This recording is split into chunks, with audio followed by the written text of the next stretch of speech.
fucking diseased, corrupt temple down on your head. It's gotta be biblical.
Good morning. Happy Friday.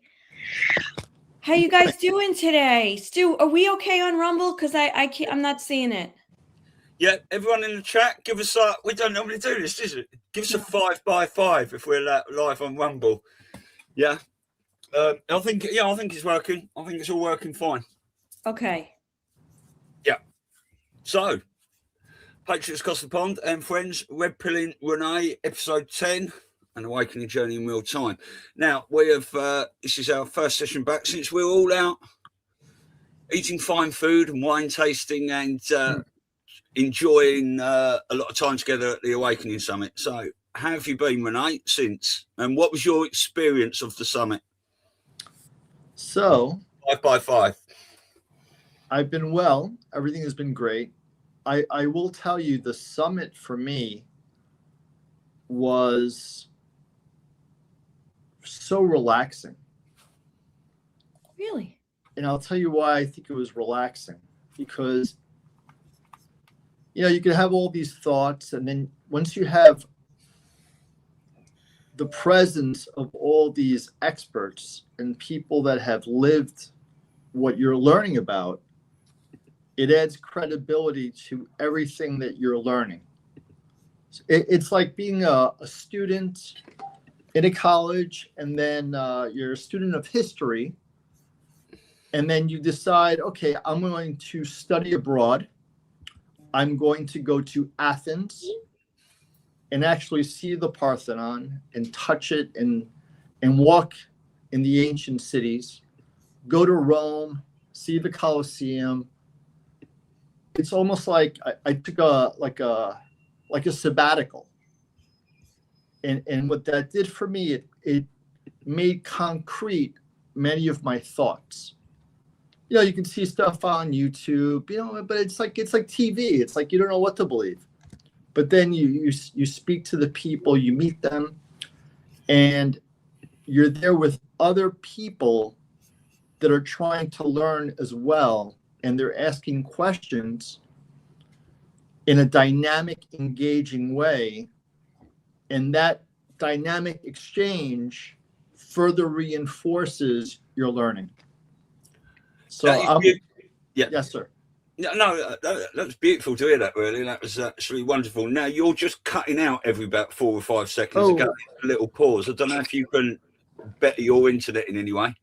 No, I mean, and I don't have any staff here to help me. So, and I'm not looking to go to court. I'm Yo, in the hood.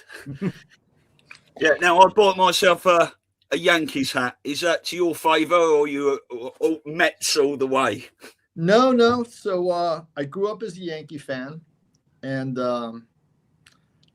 now I am just focused on my Miami Dolphins. And and I have proof. You want to see the proof? Yeah. And it's not the proof that you're going to expect. Let me stand. I'll just tell you that wherever I go in America, I am going to be. Wow. Oh, yeah, beautiful. Yeah, excellent. So you've just witnessed my Miami Dolphin sneakers. Crazy. Yeah, that's good. Wherever I go in the States now, I shall be purchasing a hat or something similar from that particular town. I've got no affiliation out there. I used to support the Chicago Bears when I was a young lad over here in the sort of 80s and stuff. But so yeah. I have this other hat here. This Yeah. is not just any hat. This is for my balding head. Oh. What does that do? It's got little spikes in it to stimulate the scalp. It's got lasers, but I'm assuming that in episode 13, it probably turns out I'm giving myself cancer with this. But it might be too late for that. Well, just some dolphin talk. So Renee's brother's wife had a baby last year, and so we bought a whole baby ensemble and wardrobe of baby Miami Dolphins for her. So she probably grew out of them now. So we're gonna have to update it. It is the cutest thing on earth. Oh my God, the little shoes. And so you just getting back to the summit. So was there any topic or segment that you saw that maybe had more impact or resonated with you? Yeah. So I only was able to see parts of it, and I have to sit down. I like to watch it with you. But it was the lady who was MK Ultra. Laura Worley? Worley. Yeah. I need to watch it with you guys, like we could just like watch it together, because I was only able to watch parts of it, but the parts of it that I watched, Yeah, it's was heart-wrenching. very, very heartbreaking. Yeah. And after I saw the video, I tried to go back in my head to when she was on the panel. And I saw a person that was like, had a different energy to her, like a different vibe, like almost like she left humankind and is like something else. Like she has like a certain confidence that you can only have if you've been to absolute hell and back. Yeah. I mean, there's rock bottom, and then there's like Dante's Inferno. So when I tried to understand her after the fact, because, you know, as a lawyer, you know, you try to get down to the truth. What is reality? What is truth? So I tried to look at her, and first of all, she was completely 100% credible in the little bit that I saw. But then again, my job is to know if you're lying to me within seconds. It's like my job. Yeah. And that's why I really want to watch it with you guys. I mean, I guess that would mean that we should just get on a plane and go to London, Elisa. Probably. Yeah. And then drive up to Kent. Up? West? Down. Down. We'll go visit Sarah Jane Smith. Okay. Down south. Yeah, down south. Hello, Sarah. Hello, Rene. Yeah. Hello. So, would you like some mints? Well, what do you mean mints? Like you're gonna put mints in a pie? No, mints. What do you mean mints? Like gum? No, Rene, mints. well, if we're talking about mints, meat pie. I got it. Meat pie. Now I understand. well, there is also. I just had a flashback. Sorry, guys. Well, if you're talking about mints over here, you can mince about it. Ooh, you know. So, Dude, I swear to God, when this girl told me this thing about mint, you have never seen a look of greater bewilderment than any other human being than me. I kept imagining like Trident gum inside a pie. I'm like, Sarah, this is what they eat in Kent? Yes, Rene, this is what they eat in Kent. That's funny. Yeah, definitely come over, you two. It'd be great. But Just you know, but getting back to Laura, I just want to go back to Laura quickly. Were you there for her 2 or 3 minute introduction when she first got on stage? No. Remember, I had the yeah, I know you. I were had the in and out. communion, the first communion. So like, you know, like I'm trying to like, you know, not have my family execute me and you know, try to balance this. Yeah. This No, I was just going to say, because she came on stage and her first minute or two of the speech, she basically said to people in the audience, now, you know, this is going to be sad for you to hear and stuff, but she was so strong and powerful about it. She said, this is my story. I do not want you to take on board my pain, right? Yeah. This is my journey. I want you to listen and, you know, look into it and pass it on to other people. But that is my pain. Please do not take it on. And I thought that was... No, it's... Listen, I'll tell you right now. Stu, you know? I'll tell you, it's one thing to say that. But I've noticed just from the audience that you have, these are very empathetic human beings. Yes, they are. It's one thing for her to say. It's another thing for us to listen. Because you can't help but to do it. Like, you almost have to be reminded, like, every 5 minutes, don't take this on. Don't take on the pain. Because, you know, the audience is going to forget. Yeah. In fact, she's writing a book. She's written 3 books, which I guess you would sort of put in the category of, like, more informational, where she describes, you know, what the system is. But the 4th book, you know, how to tell, but this 4th book is all about her experience. And she's having a problem right now because she's trying to find an editor that isn't going to be traumatized by listening to the gory details. Good luck. Another very impressive speaker was the gentleman who spoke about Antarctica. Yeah, let me just quickly say, I've just got it up. Laura's books is Puzzle Pieces to the Cabal, Mind Control and Slavery, putting it all together for peace, healing and freedom. And she's got a couple more books, obviously, but if you just type Laura Worley into Amazon, you can find those. What was that strange symbol next to the 48 where it talked about money, Stu? Where we at the bottom. That strange symbol there. Is that the British pound? That's the pound sign. Is that the British pound? That's a Basset Hound, that, and Alan Wicker. Can you buy mints with that? You can buy anything like that. If you wave it in your hand while you're walking, you can mince with it. So I have a friend. He's actually, you know, I have consultants for everything. Like, that's just the way I live my life. Because I realized a long time ago that anyone who claims to know everything is a complete idiot. Exactly. So I have a trading consultant. I have a consultant. His name is Tom. He's a brilliant man. He's 61 years old. He's a former Deutsche Bank Forex trader, and he trades all kinds of currencies. And he spends most of his day trading British pound, Japanese yen. British pound, Japanese yen. And he goes to me the other day, Rene, I love it when the British pound goes down. He hates your currency. He hates it. He hates the British pound. Anyway, that's Tom. Yeah. So you were just saying there, were you moving on to Chris? Were you? Yes. So, Brad, you were talking about I'm Antarctica. talking about the Antarctica. Yes, Antarctica. Yeah. So, holy shit. All this Nazi stuff in Antarctica. Yeah. Crazy. Like, in detail about the U-boats and the paths, and you got to make a right turn and then a left turn. And I'm looking at this thing like, no way. Because I know when someone's trying to bullshit me. They don't start giving directions.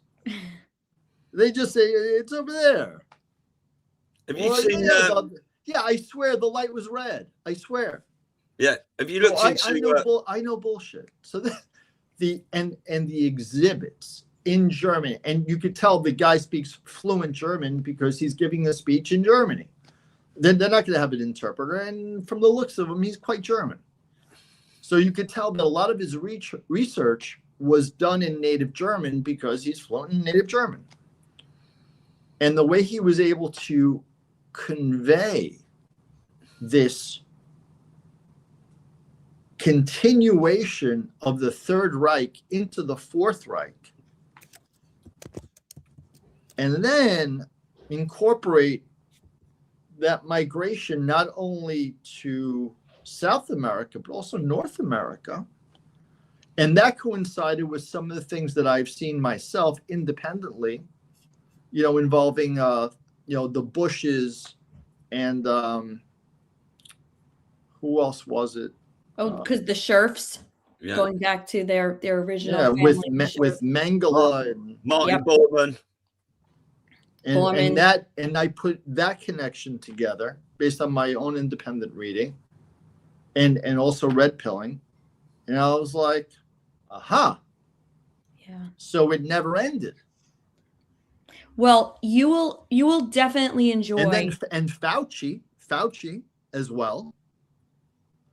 It makes sense because that is a continuation of the research in the death camps. Yeah. We're just talking about Fauci. A lot of people he's been brought in the spotlight again. A lot of people are talking about this because I believe the statute of limitations runs out for him to be arrested is on May the 11th. Now, a lot of people are saying, oh, he's got to get arrested beforehand. But a lot of other people that have dug into this a lot and have watched this plan unfold potentially think nothing will happen, and that will generate a lot more angst and people going and digging into this and looking into it, because under military tribunals, those laws no longer hold weight anyway. If they've got the goods on him, he can be taken out at any time. So will this May the 11th date just come and go? Will people be in uproar? Will people talking about it and all that, which will it will plant the seeds for the forthcoming arrests, when more and more people are behind it and are demanding it. You understand? And another thing that I picked up just from the news, and I started, making red pilling connections. Netanyahu, cancer.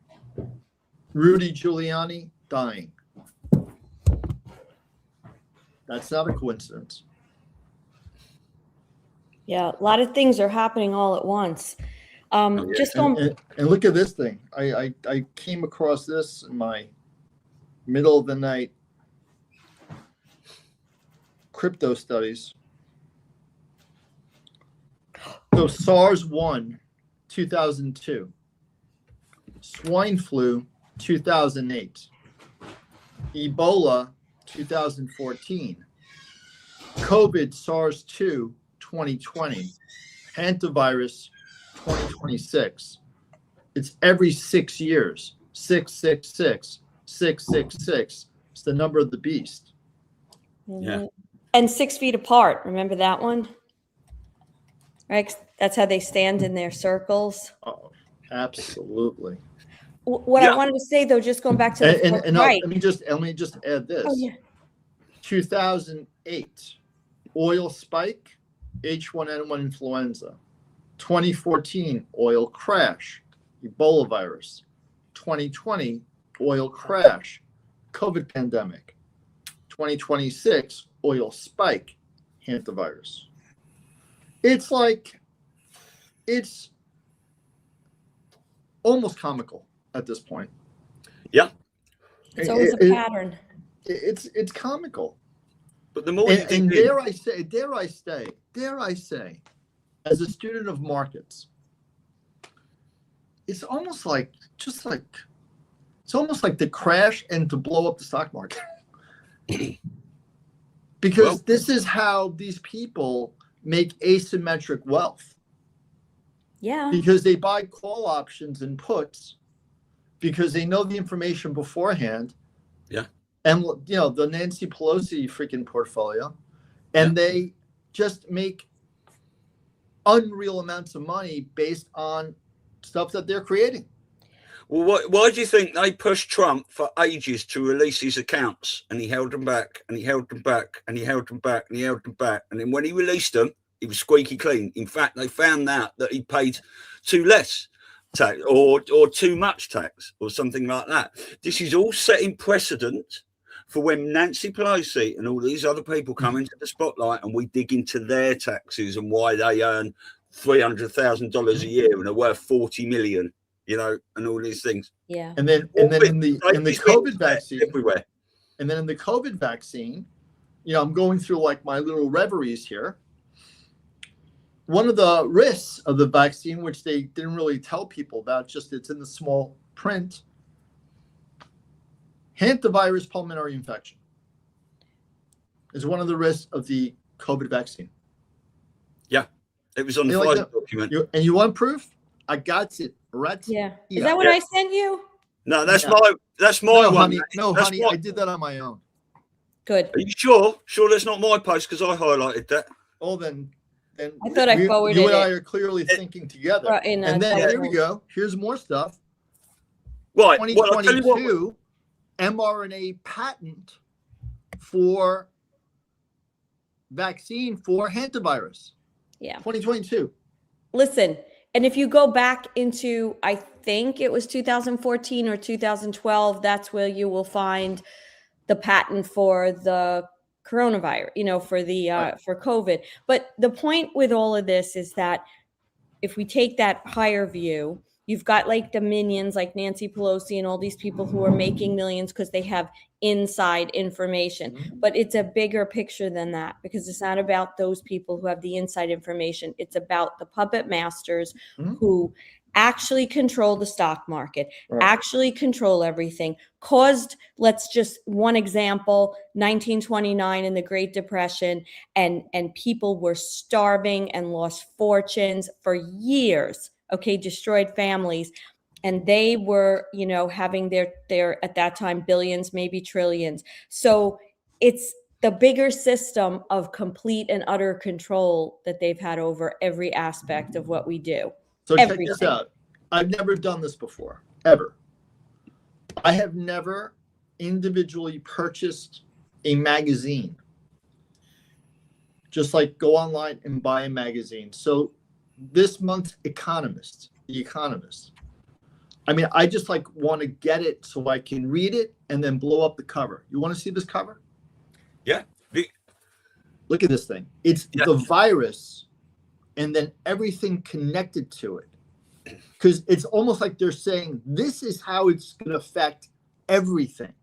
They're already telling us that this is COVID 2.0. They're already saying it's in The Economist. I mean, look at this thing.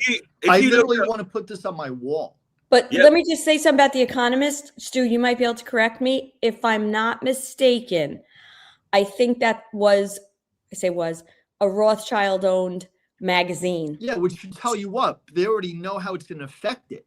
No, which tells you more that they're not in control anymore, because they would never be publishing that on the cover. In fact, Rene, or they're mocking Elisa. No, not anymore.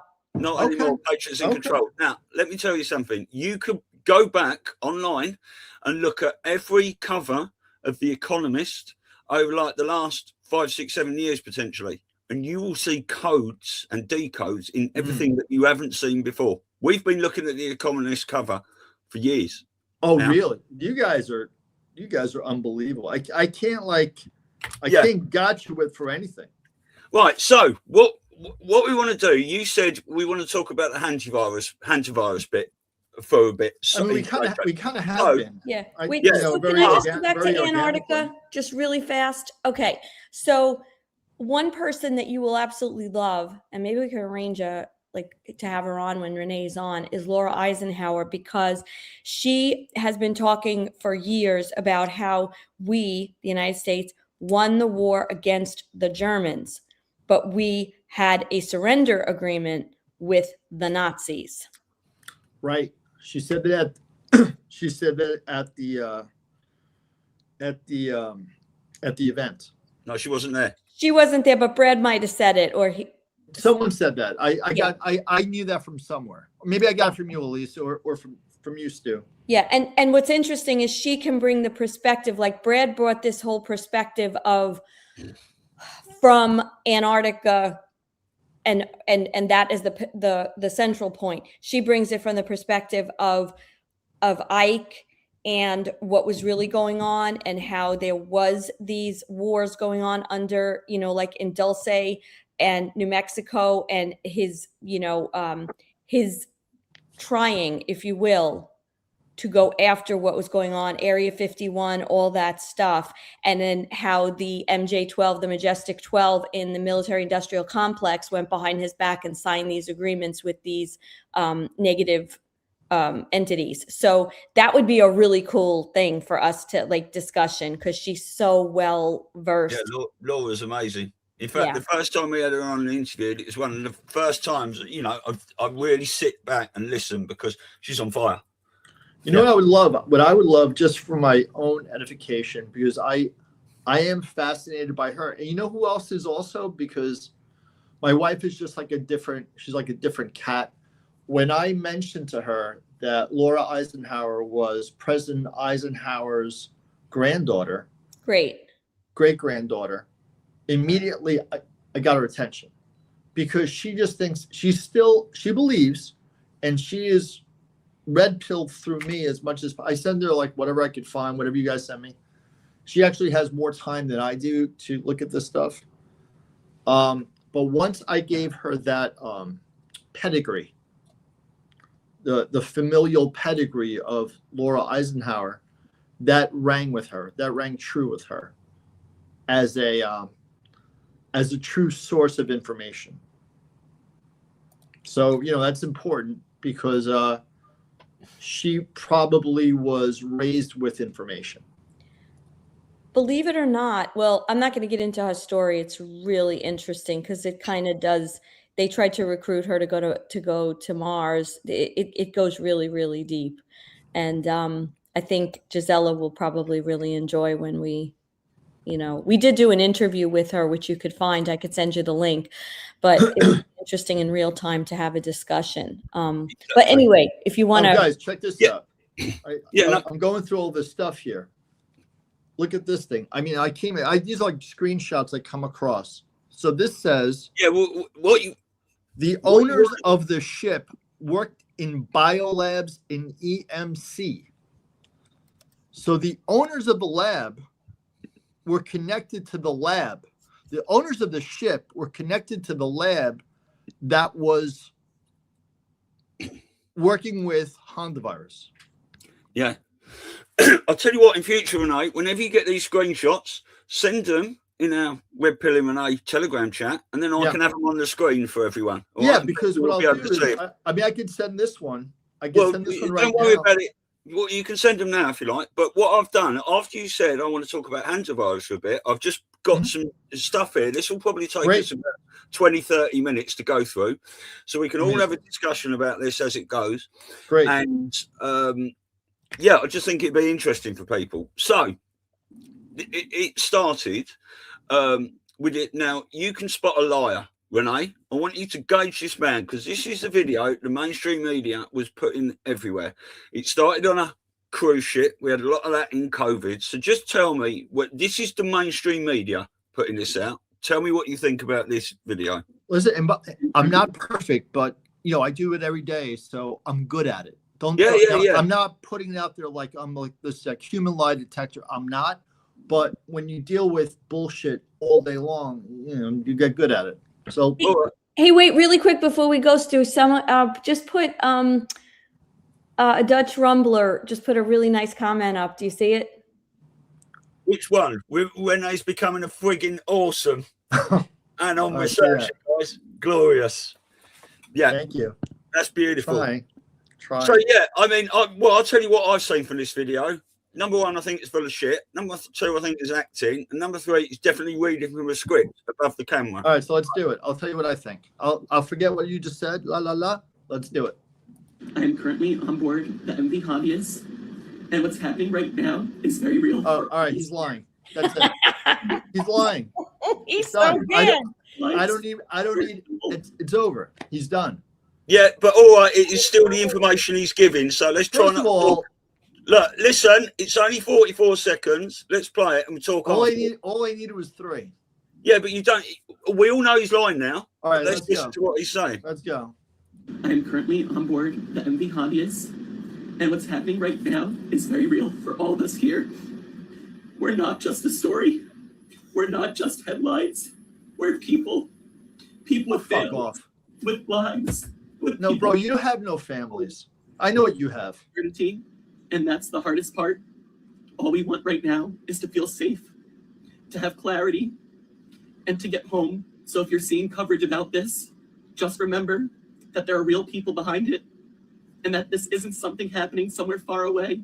It's happening to us right now. Yeah, there we go. So I could feel like the director going, cut. All right, do it again, right? It was so bad. But I want to put all right. there. See, this, if I were the director, I would say, you're not stressed out enough. You sound too gay. Right. And also, just you guys, when we get that one with the mask on later, just there's a lot of green going on. I feel like that's a calm. But anyway, go ahead. He's wearing green. Green for go. Right. So, okay. So this is what the mainstream media have put out.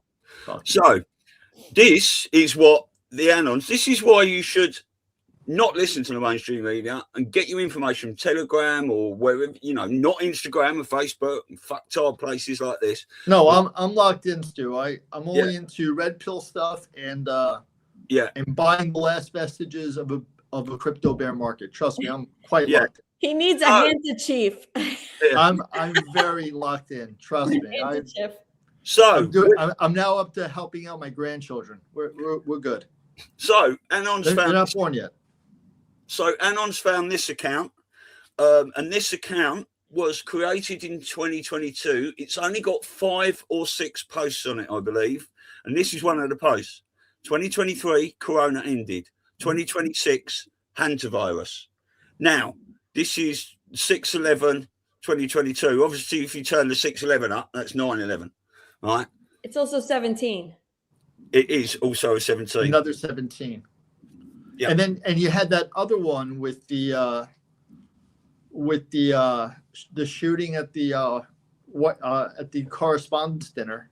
Another freaking, time traveler. Like all these time travelers. It's like, yeah, whatever. It's like with like 3 followers or like, 1 post. And now this again. Well, you saw that. I sent you that, didn't I? Or spoke to you about it when that one post. Yeah, we covered this. Made the tweet, Cole Allen. Yeah. So, right. I don't know if we did it on the air, but we definitely discussed it, Stu. And yeah, I mean, it's all in my Telegram. Cole Allen, one post, and then that pixelated image behind was Trump fight, and that was in 2021, and it was on October the 28th, which was a 4-year delta, the first Q drop. Yeah, this might have also been in between different Long Island Merlots. Yeah, definitely. So then, obviously, this account, well, not obviously, but this account has got all sorts of weird stuff on it. The Eye of Horus, and this is called Soothsayer, and this is like a sort of demonic goat. So, is this the deep state foreshadowing as one of their accounts, or is this a White Hat account put there for us to find later? It's just interesting stuff. But this lady, I've got 2 videos from her. Now, she's what you would call a cruise fag, right? Because her particular... Come again? Right. I've taught you... Cruise what? I've taught you before on the 4chan boards. If someone's into... I showed you that capture the flag, right? You've got astronomy fags. The astronomy decision came out. Everyone's called the fags, like the chess fags came into it. And that's what they focus on. That's what they're obsessed with. That's fag. Yeah, like a date fag. People who put out dates all the time. Or if you're particular Antarctica fag, Brad Olson's an Antarctica fag. That's just how it is. They're not all gay, right? But this lady, or cigarette, or mincers, yeah. So. This lady is a cruise fag. So she's done 2 interesting videos that I want to play. Something is off about this cruise ship in the Atlantic with the hantavirus outbreak, and I cannot let it go. This is the MV Hondias, an expedition cruise ship owned and operated by Oceanwide Expeditions. And the route went from Argentina through Antarctica and the South Atlantic, with stops in South Georgia and Tristan da Cunha and St. Helena, all before heading towards Cape Verde. And I'm sorry, how is it that there are 147 people on board, with 3 people dead, 7 confirmed cases of the hantavirus, and the only video we've all seen from inside the ship is one guy named Jake crying in his cabin? true. No, I'm sorry, I'm not buying it, okay? Because you're talking to somebody who watches a lot of cruise ship drama on TikTok. In fact, it is one of my favorite TikTok subgenres that exists, okay? I watch it all the time. And if there's one thing that I've learned from those TikTokers, it is that if someone so much as catches a stomach flu on a Carnival cruise, there are 19 TikToks, 4 Facebook Lives, and some woman named Brenda locked in a closet filming herself saying, please help us, like it's the freaking Blair Witch Project. So I decided to investigate. Not a full rabbit hole because I have other investigations that require my attention right now, but what I did find was interesting. So first I went looking for the original Jake video because like many of you, the first time I saw it was on the CBS TikTok account, which is also quite hot. Listen now, but I digress. I couldn't find the original Rather video. helpful. But luckily CBS did. It adds to her credibility in my eyes. Jake's username on TikTok, so I went to his page to see if I could find it there. No.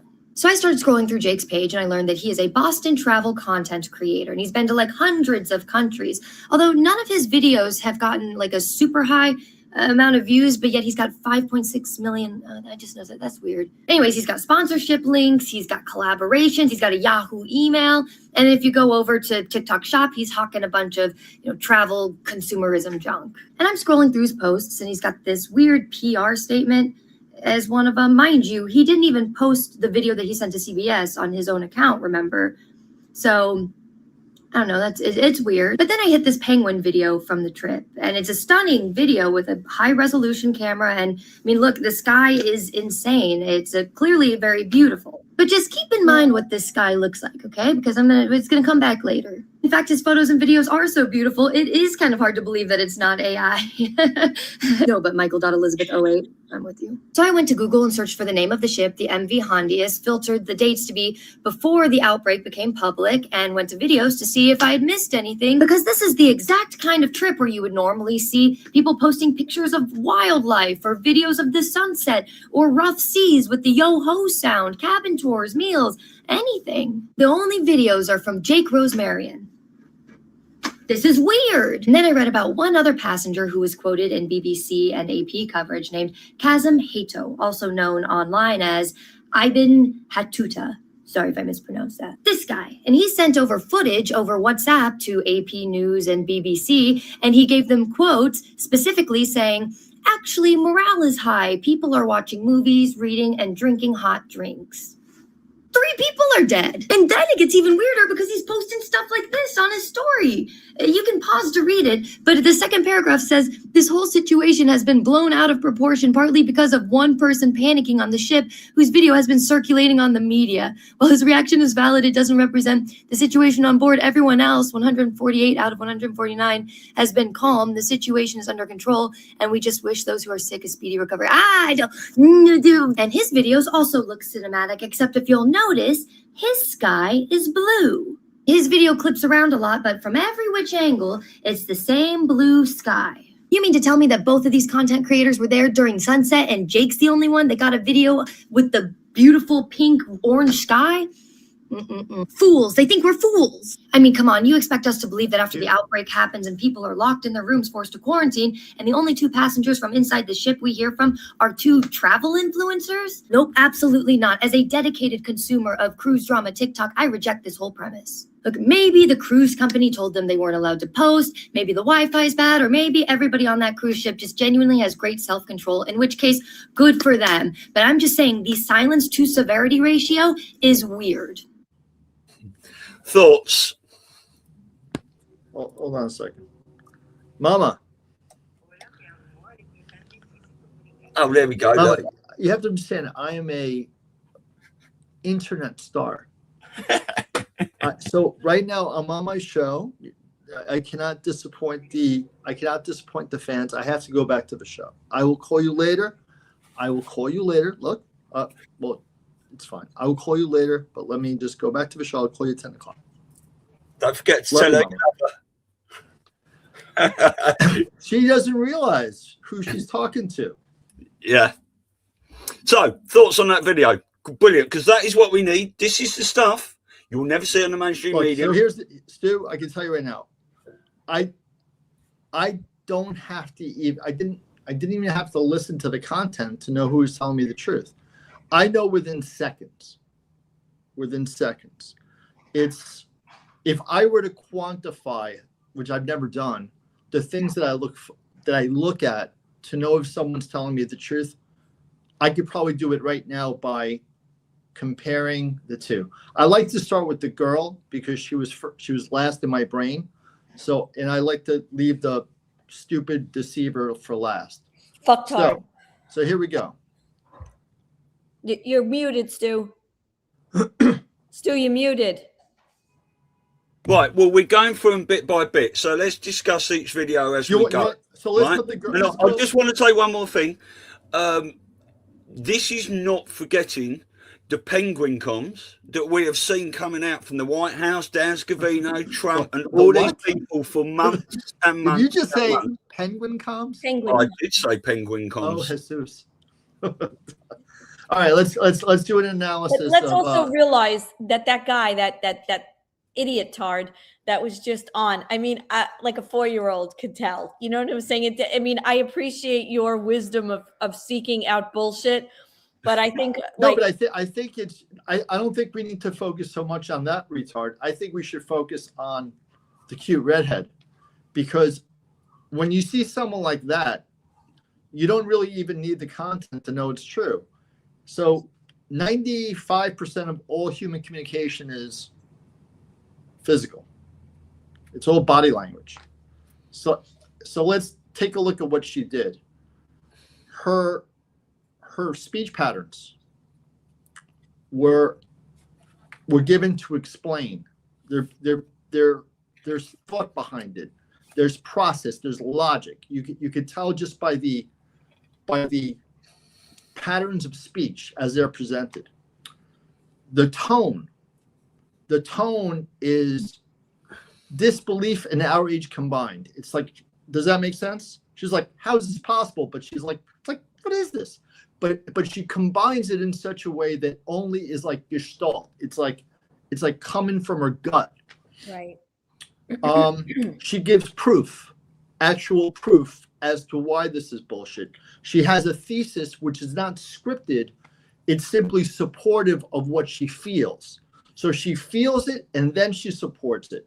If you flip it and it's like the proofs and then the support, that can be questioned because she's already processed the data. She's already formed an opinion based on the information and it comes out naturally. She's looking at a screen, but I felt like I was making eye contact with her. She's not like looking away. She's not, like almost like reading. You could tell that this is real. And a lot of hand gestures, like a lot of this, because she's saying what's in her heart, as opposed to what she's reading or what she's been told to say. Yeah, so or just memorized, right? And she was very cute, which helped. Yeah, I because also men tend to believe the cute. Okay. Fair. And what's really interesting before we go any further, it's interesting that this virus is also derived from rats on a ship. I mean, come on. Like it's adorable. Yeah, we got a bit more. It's adorable what they do. Yeah, so she's just done another video this morning, I think, or yesterday. So let's watch this one. Oh, she hasn't changed. She's changed her clothes, hasn't she? She took off her jacket, I think. Yeah, she's getting more comfy and less formal. Nice jeans. She's wearing nice jeans. A tie, which is not expected. Something is off about this cruise ship. All right, guys, for real, this is. Yeah, so that's, I've got to say to you, Rene, that is always a good spot because people send me videos of Trump. Have you seen what he's just said? I'm saying utter bollocks. That was, you look at the colour of his tie, and I go back and find a video that's 4 years later. So that's very interesting that she's obviously done these videos quite close together because she's still got the same clothing on. Anyway, let's just listen to this one.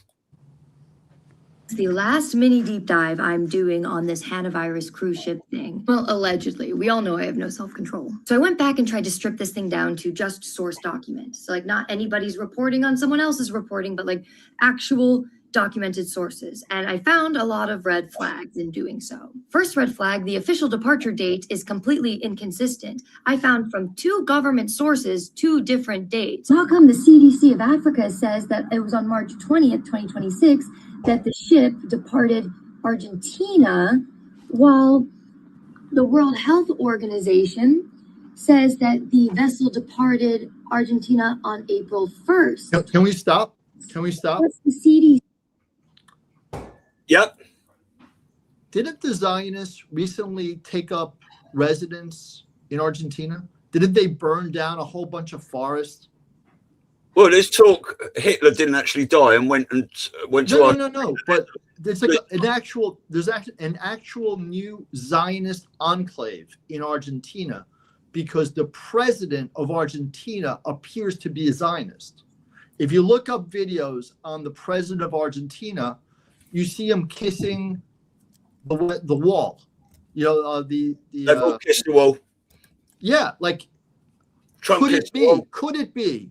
Ancient alien theorists say that this is a Zionist plot originating by those Zionists in Argentina. Well, it was a Zionist plot. This is sort of like the Third Reich, Fourth Reich, but also we're potentially talking about extraterrestrials and other races involved in this global pyramid structure. But everyone has had to infiltrate these people back. They've had to pretend to be who they are. So you're talking about Milei, are you? Argentinian president. Yes. He's done a lot of work with Trump. He's come out absolutely on fire, like Rupert Lowe and Trump and all these other people. So this is what we're seeing. People are acting and acting and acting. There's so much of this going on. Here, We don't know who the good guy playing the bad guy. Israeli settlement in Argentina, a time when the world was a cake for Zionists to slice. This is just some random article from 2023. Yeah. There you go. With all this stuff. It's yeah, like, well, you'd never could hear. be.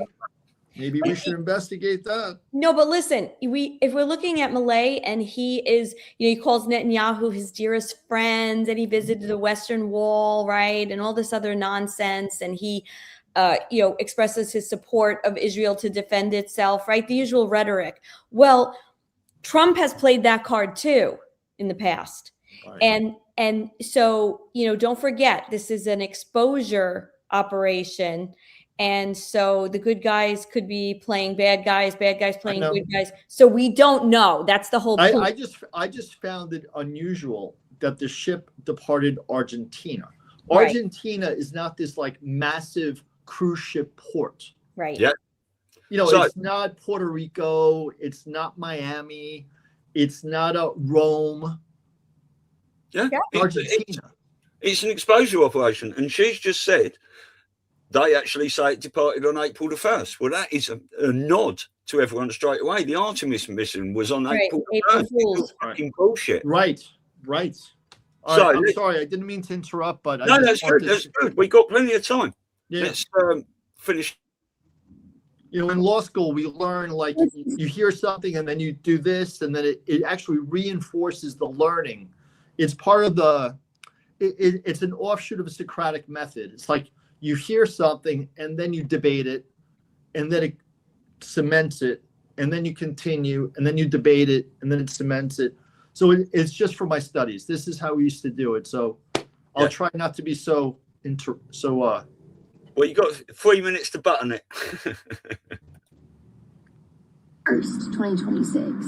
That's the CDC and the World Health Organization having different dates. Also pretty crazy that the ship departed from Argentina. Meanwhile, Argentina withdrew from the World Health Organization in March of 2026. What do you mean by April 11th? The first case of an adult male, he died on April 11th as his symptoms got worse, but the body of the passenger wasn't removed until the 24th of April. That means for, 13 days or something like that? He was on board? A body was on board? Also, I was on the MV Hondius's Wikipedia page, which is the ship that they're all on, and it says that the maiden voyage was in 2019, which is cool and all, except for the fact that when you go to the history of all the edits, it shows that the creation of this page was on May 5th, 2026. While the media has been making out this Jake guy to be some just random American who got caught up in a bad deal, I went to his Instagram. He's partnered with Oceanwide X. Like, that was not disclosed in any of these articles. He also, back in 2023, I believe it was, 171 weeks ago, he did a cruise with them already. 171, 17. For all I know, he could be reposting some of these pictures that were on his page. What's the deal with 17? Oh, God. Get this. 17th letter. Oh, sorry. Expedition ship I should have known that. 2024. What was I thinking? At sea from the Falkland Islands, we arrived at South Georgia Island. Our first landing site here was going to be Salisbury Plain, which is home to a king penguin colony of about 60,000 breeding pairs. This is a place, And they're the cutest penguins. They're just simply adorable. Talking about. So for the record, my conclusion is not that this is fake or anything like that, okay? My conclusion is that the public timeline is messy and that official sources don't seem to agree, and that some of the most important, dare I say, life-changing decisions that were made early on, like, I don't know, not doing any microbiological tests on the first death, deserve more scrutiny. And honestly, shame on the mainstream reporting for not mentioning that Jake works with this cruise ship, or at least is sponsored by or is a brand ambassador for this company. There's not one piece of reporting that I saw that stated that. And whether or not that means he was in cahoots with someone or what, doesn't matter. The fact of the matter is that changes the stories like immensely. And now he's only one of two people that we get to hear from inside the ship. This is not, no. Anyways, I've got to get back to this Genesis mission investigation if I want to get this video out by Thursday. And maybe I could do it tomorrow, probably Thursday. Where is she out of? What city? Not sure. It's just a couple of videos. I haven't gone down the rabbit hole with her. I've just been skating over the top of things. You know, she's beyond credible. You know, if we wanted to do a dig on this properly, I would give it another few days, a week, and then I would compile everything together, and it would be an 8, 9, 10 hour show of us going through all this stuff. But when you hear the word 17 or 71, this is constantly being put in the mainstream media. I wish I had a video a day from News Trees and going, just look at this, guys. This is what we've heard in the last few days about 17's here and 17's there. You know, potentially it says this is a whiteout operation, and they just have to wake people up. Right. Got it. So Could it be that they're putting out something so ridiculous, think about this, that people will ignore the calls to house, the calls to not be in the streets? So let's assume that this becomes a pandemic, except its origins are so flawed and people have already been screwed over the first time with COVID, that this will be, it's almost like people can now ignore the control. Well, that's the hope. That's the hope that you do it again. I think it's a credible hope, because they have really gone too far. Because this COVID, I took it hook, line, and sinker. Hook, line, and sinker. You know, maybe I'm a moron, but I did. And so did pretty much everyone else I knew, pretty much. But this time, you know, what's George Bush? He fucked it up. Fool me once, don't get fooled again. So it's, fool me once, shame on you. Fool me twice, shame on me. So this time, I think people have their ears up. And the way this started, it wasn't like some crazy Ebola thing in the Congo or something like that. They fucked up the initial thesis bad. And once it gets out, like what that young lady was talking about, and it gets out there, because believe me, it will get out there, people are going to rebel. They're not going to. They're not going to do it. Look, not we've gonna said do it. for a long time, right? It says in the Q drops, repeats are necessary. Jason Q says it all the time. Everything has to be done twice. Twice. And we've said for a long time that people are going to get another chance to make a stand when they didn't in convict. So is this that time? Potentially, the way they're pushing it out, it could be.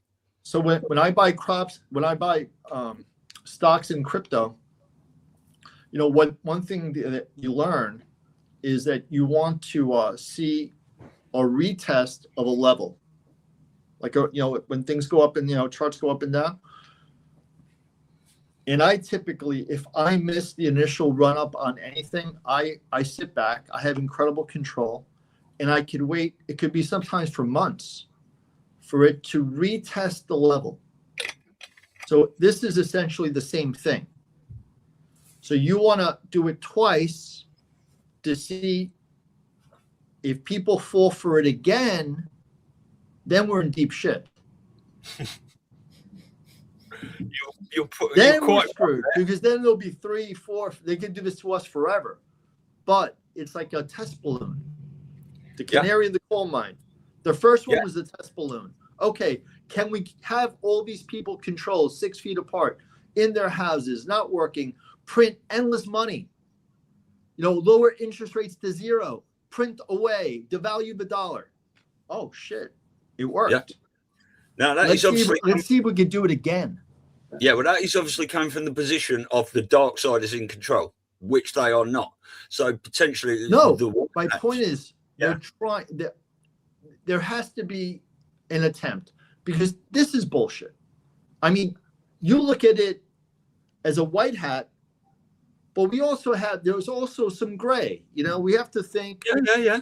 There's some gray, because there will be people that, like my mother, will not leave her house.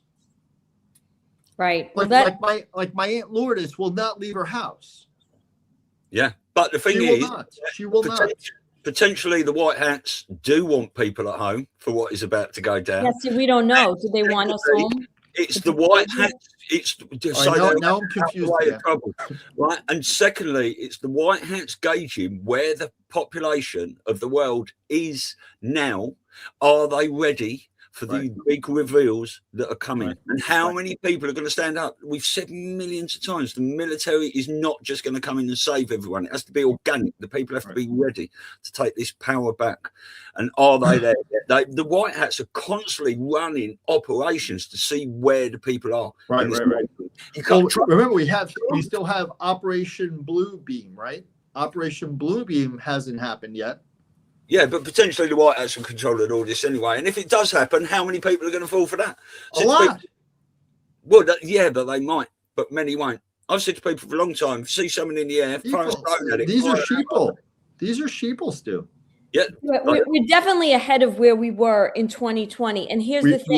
We're better. Yes. And if this does come out, right, if it keeps growing, the narrative of this virus keeps growing, it's also an opportunity with the ridiculousness as people start to awaken and say, wait, this doesn't sound right.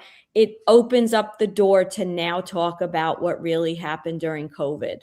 Yes. And 9/11 and everything.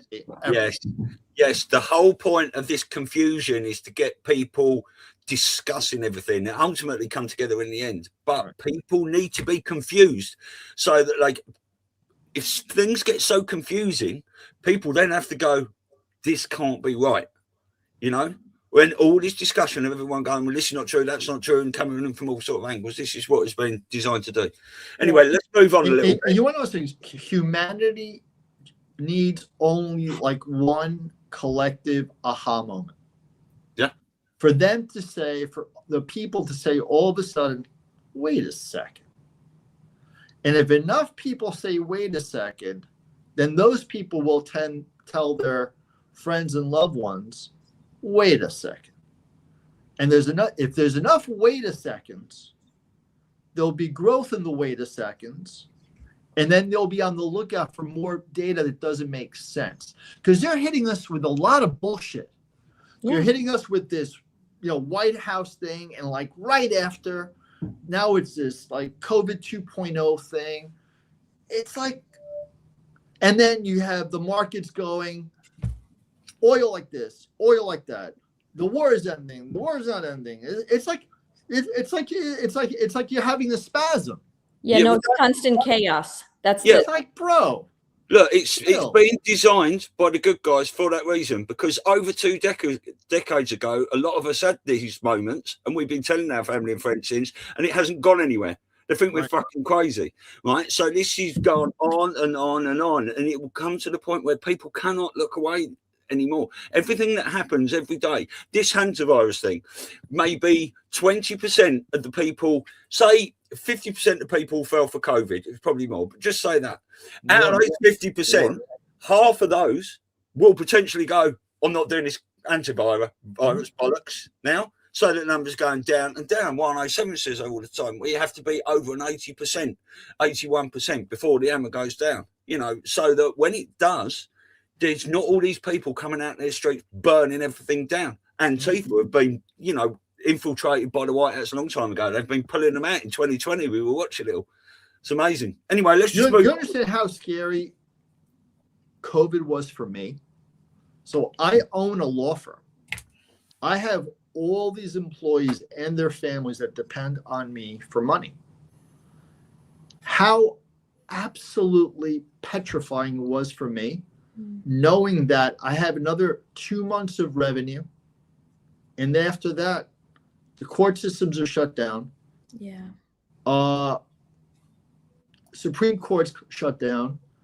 Workers' comp, maybe we can continue. Thank God they started using the virtual system. So that kind of like kept things going a bit.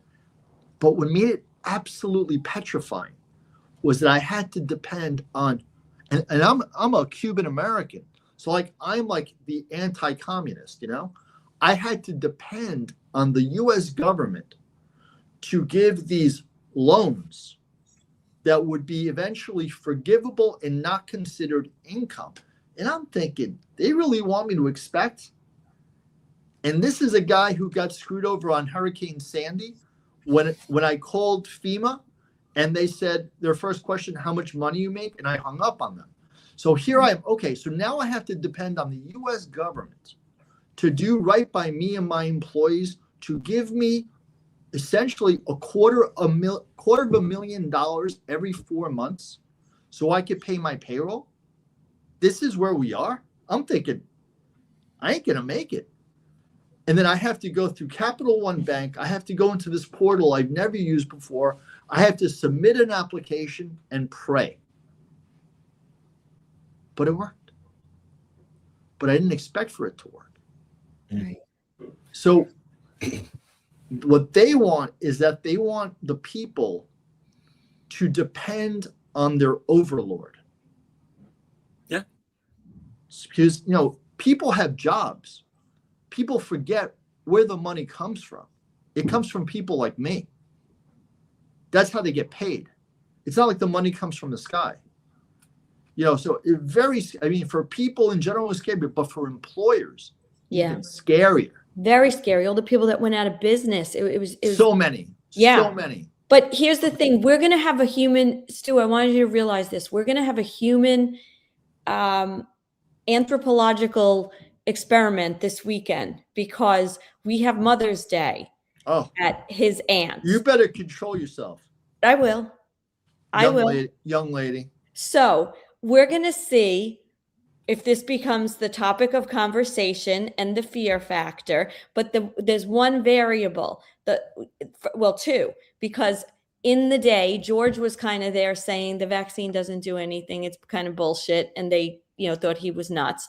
And then now you've got me, who's, the bane of everyone's existence. But more importantly, we have Rene because he's, also a member of the family, right? I'm an outsider, basically. But not respected at all.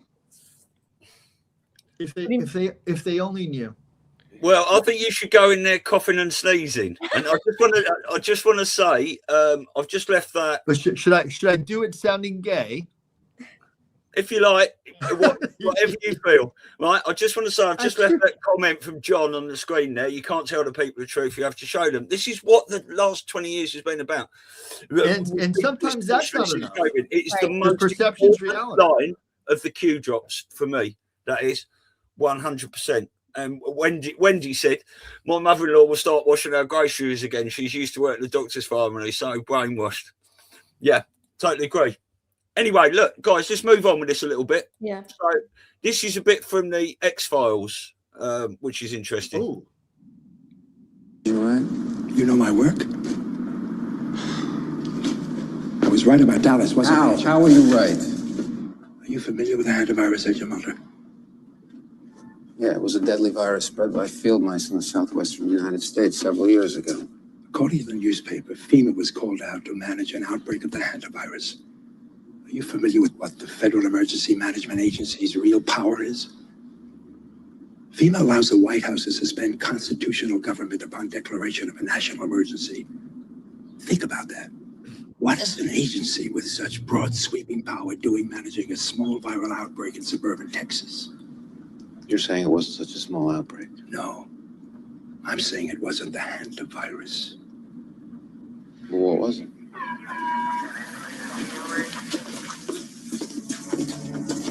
What was it? When we were young men in the military, your father and I were recruited for a project. They told us it was biological warfare, a virus. What killed those men? What killed them, I won't even write about.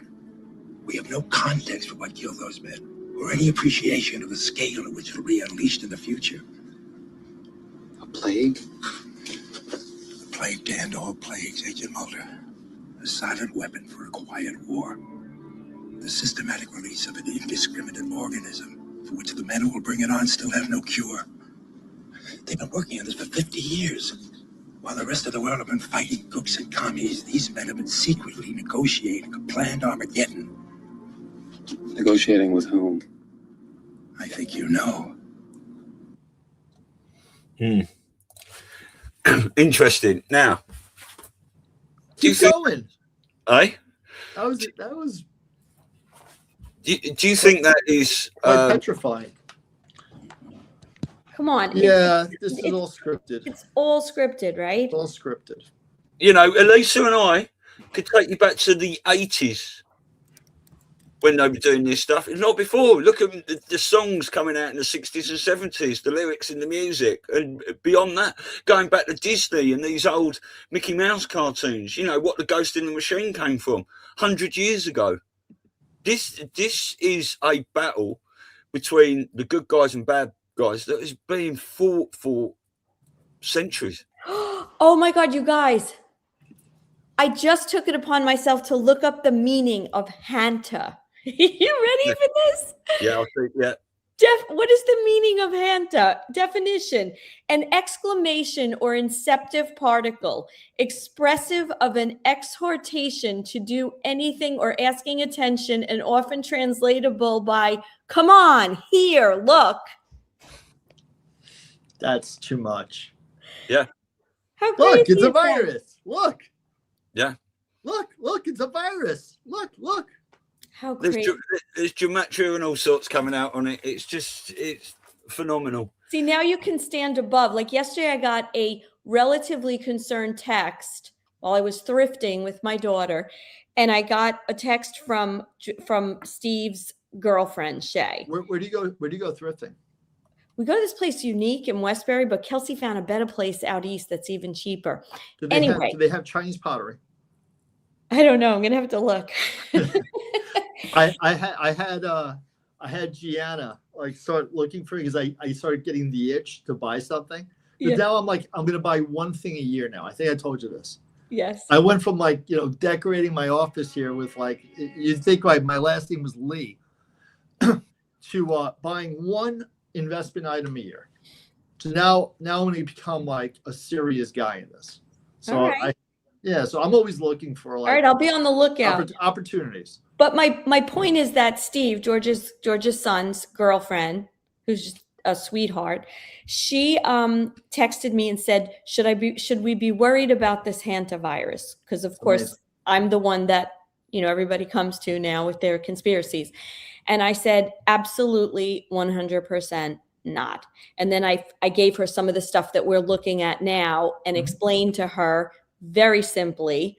I said, you have to understand that we're in a military continuation of government. It's a military operation, and we are going to see a lot of things play out to wake people up to start embracing their own power. And essentially that's, I guess, the overarching theme of, if you had to boil it down to, like, you know, not getting into all the other very intricate stuff that's going on. But when now that you are seeing and you're a true Anon, and it's actually fun, isn't it? It would be fun if people didn't die in the process. Well, who's dying? Yes, but Of course. How much of that Rambo and Dave episode did you watch last night, Rene? I'll tell you what I watched, and it was great. No, that I watched. tell me how much. No, I skipped here and there. But what I really focused on was a professor or like a scientist with a lot of hair that talked about zinc. Yeah, Zev Zelenko. I've got that little video clip. Yeah, that was. Listen, if you want to replay that for the people, I've got it. I'll tell you right now, that was for me. That's going to alter. I'm actually going to go buy a ton of zinc today, because that guy was credible as credible can be. Right. Well, do you know that it was Zev Zelenko? He's passed away now, or allegedly. He was the one that treated Trump, or spoke to Trump. He was treating people with hydroxychloroquine and all this sorts of stuff. He was one of these doctors that was speaking out. He was completely obliterated by the mainstream media. Right. I think he was an advisor to Trump, and you know we've got the Zelenko protocol, the prophylactic, and the other way. There's two different ways to prepare for COVID, and if you've got COVID, sort of thing. But we've got so much information from him. It's brilliant. Right. And the fact that they're, you know, single mRNA viruses, like I'm like, okay, this guy I need to listen to. Right. Well, let's just whiz through some of these last bits then here. This is a tweet. Here is a hantavirus fact sheet from the early 90s from a government health department. It clearly states that hantavirus is not contagious. Everyone learn this and pass it on. Now, that is allegedly, because I haven't had time to dig into that myself. Yeah, but they're talking about this Andes variant, which I don't know if it's true or not, but it says that it's airborne. Yes. Well, remember let's just also preface all this, okay, because I'm not a biologist, I'm not a scientist, none of us are. However, we also have been told by some very credible people that no virus has ever been isolated, which leads to the idea, do viruses even exist? So that's a whole other thing that we could have been hoodwinked on as well. I mean, look, to me, what is a virus? A virus is a strand of RNA for the most part. If you want to watch something amazing about that, you can watch Patrick Gunnell's debate Steve Kirsch on the existence of viruses. It's brilliant. Okay. Patrick Gunnell's absolutely destroys him, if I'm honest with you, allegedly. But that's in my opinion. So we've got another tweet here, and this is where we get another nod. The hantavirus outbreak is spreading across Europe. Singapore is monitoring 2 passengers. 17 Americans were on board, right? That's another little nod. You see these 17s everywhere. When we finish this, I'm going to spend some time finding Dave going into the latest news from about a month ago. It's just see what we've seen over the last few days, guys. It's amazing. What else have we got? Obviously, we've got a few memes now. Hantavirus auditions now. Funny. Elisa sent me this one. The government to give free cheese for the first recipients of the hantavirus. Amazing. Government cheese. Now, you can just remember, can't you, the video of Bill de Blasio going, what you mean we get free chips if we have the If you don't think the White Hats were in control of that, wow. I don't really know what to tell you. You have the green one? Do you have the girl with the green hair? No, because, it might... You didn't send it to me. I can send you that. There's a lot of these liberals. You have to play that one, because that is one of my favorites. Now, obviously, we're seeing the WHO chiming in on all this sorts of stuff, which makes a lot of sense with many people are losing the WHO. But this is, and that is the effects. The Pfizer COVID-19 safety and efficacy data, which They argued they want it hidden in court for 55 and then changed it 75 years. And we got this document in February 2021, midway through 2021. The hantavirus, pulmonary infection, is a side effect, a known side effect or effect from the COVID jab. Guys, So one quick question. Did they say what type of cheese we would get? No, but it looked to me like cheddar, if I'm honest, if I looked at the picture. Was it that looks like Edam. That looks like Edam. It's made backwards. Edam, yeah, could be. Yeah. Okay, so let's just bring the Dutch into the equation. Right, so let me just play this Sevselenko video, and that finishes this little segment. Include all the COVID strains. Oh shit! Someone is Peter's friend 77. Cheese, rodents eat cheese. Fuck. Oh Jesus! I was thinking government cheese was like, of course, mice, rodents, cheese. Oh God. Yeah, we love Wendy. We love Wendy. Now, try and hold it back while there's a video playing on the screen, Rene. Try and hold it in until our video plays. Oh, time out. Didn't they also arrest like a whole bunch of pedophiles on a Disney cruise ship? Mickey Mouse? Yeah. Yeah, you're getting it. You're getting it. Right, now button it for 2 minutes. There's a class of viruses called single-stranded RNA viruses. And some of those viruses include all the COVID strains, COVID-19. Can we stop it? I just want to bring in some of my staff to watch this. Can we just stop it? Yeah, I'll take you back to start. Give me 1 second. Hey, Stu, I'm on this other stupid computer. I don't have my phone. Watch this. I am going to, if it's okay, can I just stick it in an email to you? Because it is the biggest fucktard I've ever seen. What's that? This lady with the green hair. No, I've got it in my, I'll find it easy. Good. Okay, so you have it. Hey guys, this is Maria. Hi, Hello, Maria. Hi. Maria's been working with me for Almost 16 years. Almost 16 years. Wow. She's my office manager and my trusted confidant. I'm Gianna's mom. Oh, hi. How are you? And this is Stu. From England, sitting under the stairs. He's British. Yeah. All right, so I want you to watch this because this is really informative and you can share this information with your friends and family because this is very important to keep people calm with all this hantavirus stuff. Got it. All right, tell her who this is. It's Dr. Zev Selenko. He's passed away since. He was one of the people treating patients for COVID with hydroxychloroquine, ivermectin and stuff. He advised Trump in the early days, and he was one of the doctors. Many doctors that were doing this were absolutely destroyed by the mainstream media and all these politicians and things pushing out the fake narrative. But yeah, he's a great man. So this is 1.5 minutes long. If you can remain silent for that long, Rene. I will try. So there's a class of viruses called single-stranded RNA viruses. And some of those viruses include all the COVID strains, COVID-19, influenza virus, RSV virus, Marburg virus, Ebola virus, hantavirus, and there are a few others.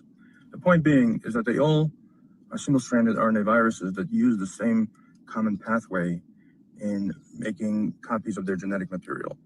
That's something called RNA-dependent RNA polymerase. That's what I've been talking about for the last 2 years in the context of COVID-19.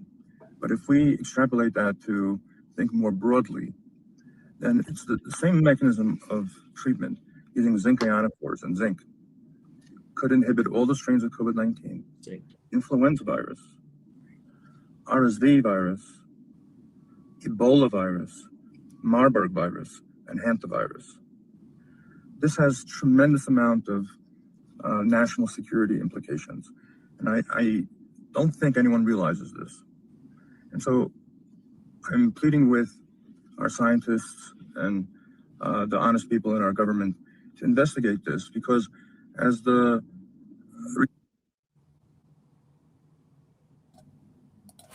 Yeah, that was from 2023. There's obviously a lot more to all that. Oh, zinc. Yeah, there are just Zinc. a lot of Everyone should nutrients take zinc. that we should all be taking. No. Zinc is one of them. I think you could take as little as like 50 milligrams to 100 milligrams a day. But it's not just that. It has so many other overarching important health benefits. For any virus or what they call Wellness. mRNA viruses, apparently zinc is what people should just take. Yeah, when he was talking a lot, when he was discussing zinc in COVID times, he was talking about quercetin as well, and hydroxychloroquine, ivermectin, etc. Right, but would you take the ivermectin and hydroxychloroquine prophylactically or once you have symptoms? I'm assuming that the zinc you could just take all the time. Well, he's got two different protocols. It'll take me a while to dig into it and find it. Okay. Anyway, wanted to share that with you. I like it. I'll get back to work. Okay, bye. Bye. So let's just find that video. Right. Who, Right. green woman? Another green. Is that the one, Elisa? Yes, this fucktard. Go ahead, play it. Right, I'm going to play it. Hey, if you're worried about the hantavirus situation, And that rainbow is this is Rene, shut up when there's a video playing, please. sorry, Stu. Okay. Mea culpa. hey, if you're worried about the hantavirus situation, wear a mask, wear a respirator, even outside. This is a head strap one. This is an N95. There are also KN95s, which are just the ear loop ones. The tighter it is to your face, the better, which is why the head straps are a little bit more protective. It basically just creates like a seal to prevent air from coming in or escaping. You can also get these really cool little sip valves so you can drink without taking your mask off, also just reducing risk. It's just like a little, just pop the straw through there. Really easy to cut it. But yeah, I am begging you all, please, for the love of God. I'm seeing so many videos and comments of people being like, I don't have the time. I don't feel like it. Guess what, y'all? Like, did we not learn from 2020 that that's just wishful thinking and denial is not how we prevent anything. We actually need to like take measures, and sometimes they're not that fun. I mean, I'm used to wearing a mask because I've been wearing one since 2020. Really not my most favorite thing in the world. Obviously, I have a beautiful smile. I would love to show it off. I'm a very expressive person. However, that's I don't believe you. more important to me than my long-term health and the health of other people. So yeah, I am begging you all, please just fucking wear a respirator. If you need to try different kinds, there's a fuck ton of different kinds. If you need to try some, reach out to me, reach out to other people in the COVID cautious community, reach out to your local mask block if those are still a thing. I really hope they are. Go on the subreddit Masks for All, and we are like dying for more people to wear them to keep everyone safe and themselves safe. And while hantavirus, it says it's not spread, directly person to person, except there's like one strain. That might be the one that's it. And also mutations happen. So like, let's just not fuck around with fate this time and like actually just do something to keep everyone safe and prevent lockdowns. Because us just ignoring it and being like, I don't feel like dealing with it, that's not going to do anything, unfortunately.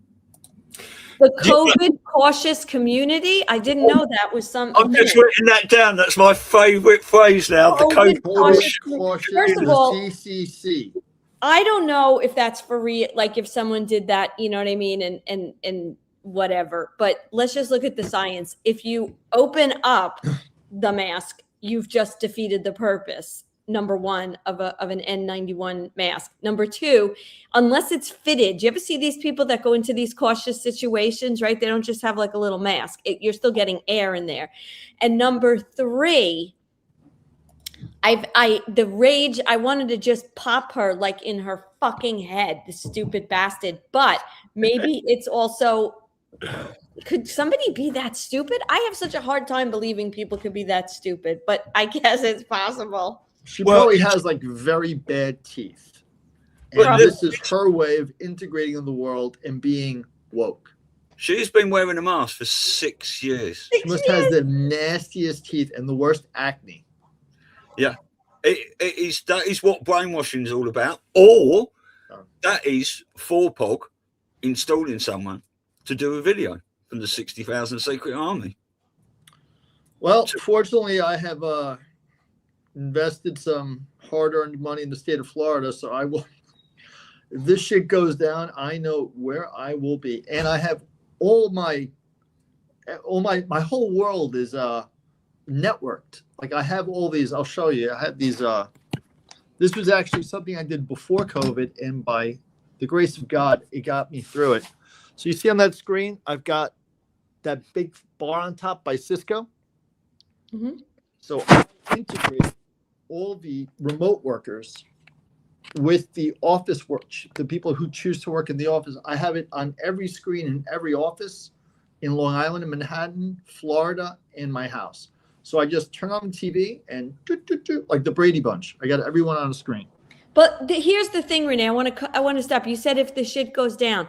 Now, that's exactly the point. The shit can't go down because everybody has to stand what if up. What if they have like some have what? Like local, remember we got Mandani. You don't think fuck them? Fuck them. No, for me, fuck them. For me, fuck them. But honey, there's a lot of people that ain't gonna say fuck them. Yeah, so then they're living on a different timeline. My timeline was good during COVID. Yeah, but what if it's like martial law? That could be. Well, if there's martial law, then it's probably for disclosure, for the ability to maybe lock us down so that they're going to have some kind of EBS. They want to be able to prove that they can do it. That's the whole point of this. It's like the creeping death. They want to boil the frog slowly. See how many rights can we take away? How many rights can we take away? But if you don't let them, that's my point. What are they going to do if you don't stay in your house? Elisa, what percentage of the population is on red pilling Rene right now? I would venture to guess not a lot. No. And for that reason, right. I have to assume that a lot of the people are retarded. Look, in 2020, but we're not in 2020 because anymore. Everyone no, we're not. We're not in 2020, but in 2020, we were told we had to wear masks everywhere. We were told we were not allowed on public transport without masks on. We were told we were not allowed to do this, not allowed to do that. A lot of us, from where I am, all got on the train without masks on to go to London and protest. Do you know what I mean? But that's y'all. We had the police. That was going on here too, Rene. I was out at things out in Suffolk County. People were all out there, no masks. So my point is this. Yeah. What about Queens? What about the Bronx? What about Queens? There were people in Manhattan. There were people protesting there. My point is protesting, but what about the G-pop? What about the general population that is not protesting? Yes, but that was 2020. That was 6 years ago. I know. We have to assume between the Epstein File, agreed. All people are going to now. That's exactly what Stu was saying before. If it was 70% or 80, whatever, then you got to be a lot more people that have opened their eyes. So that is what I think they want to see. They want to see people say, fuck you, arrest me. What are you going to do? Listen, you're going to have a very loud minority. You're going to have the mainstream media. You're going to have socialists. In New York here, you're going to have Mamdani.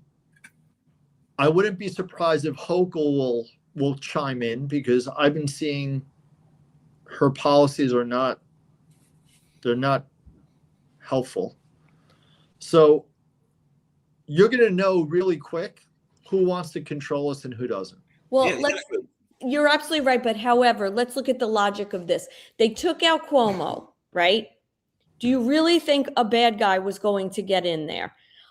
Do you really think Hochul isn't being controlled and isn't a place? She is 100% being controlled. Patriot. By the good guys. I don't know. Patriot control. I'm seeing it on my end. On my end, she ain't doing me any favors. No, she's doing terrible things. She's doing badly on purpose to fuck you over. This is what Keir Starmer's doing here. Yeah. He's doing everything to fuck people over. So people say enough. Enough. Right. Well, look, put it this way. In the early days, 0% of people were protesting. What the White Hat's goal is 100% of people fucking protesting. However, we've been told in the Q drops, 4 to 6% will never wake up. So are they pushing people so that there's 95% of the people who've had enough? We're not doing this anymore. It's fucking gone on too long. That is the point of pushing people. This is the point of Mandami. This is the point of Hochul. This is the point of Keir Starmer. If Trump walked in front of the Queen right? And the Queen capitulated in 2018, and King Charles, and Trump is potentially in charge of the British military and its military alliance. Does anyone think Keir Starmer's got any fucking power in this country now? Or Hochul. 2026. No, they blew their load. This is for humanity to ascend, to step up to a new level, to not continue how we've been slaves in an open air prison forever. Right. We have to step up. What people, you're not going to be sitting on your sofa waiting to be saved. Everyone has to save themselves. Now, what that looks like to you and different people is, down to them initially. But everyone has to find the power to get up and say no. Because if everyone fucking said no tomorrow, we're not paying taxes anymore, we're not doing this, we're not wearing your mask, we're not staying in our fucking houses, what are you going to do about it? Said, this is, and it always says, what can I do? Said one person out of 8 billion people. If 8 billion people went, you can go fuck yourself. What would happen? So I go back to it can happen. It can happen. It's happening. No, it can happen, but you need a major fuck you moment. Yeah. And I'll necessary event, Rene. So let me give you an example of what that moment would be. So in law, we look for, like, I call it an overextended lie. That's what I call it. So you can lie to someone, kind of get away with it, but if you take it too far, you're done. So I have a case that I did the deposition the other day, and they wanted the defense and the site safety manager, they wanted the world, including the buildings department, to believe the following. They wrote in their report, X person tripped and fell while carrying debris, and the debris fell on him. Okay? This is what they put out there. This is their party line. And then all the managers, that's what they were going to agree to. Except they just took a position. They took a very strong position. What they weren't counting on is that my client didn't get up because he was so hurt for hours. And they literally did not call the ambulance for hours. And eventually the ambulance came. And the ambulance personnel were able to interview him. And my client told them what happened. And before I tell you what actually happened, I'm going to give you this piece of evidence.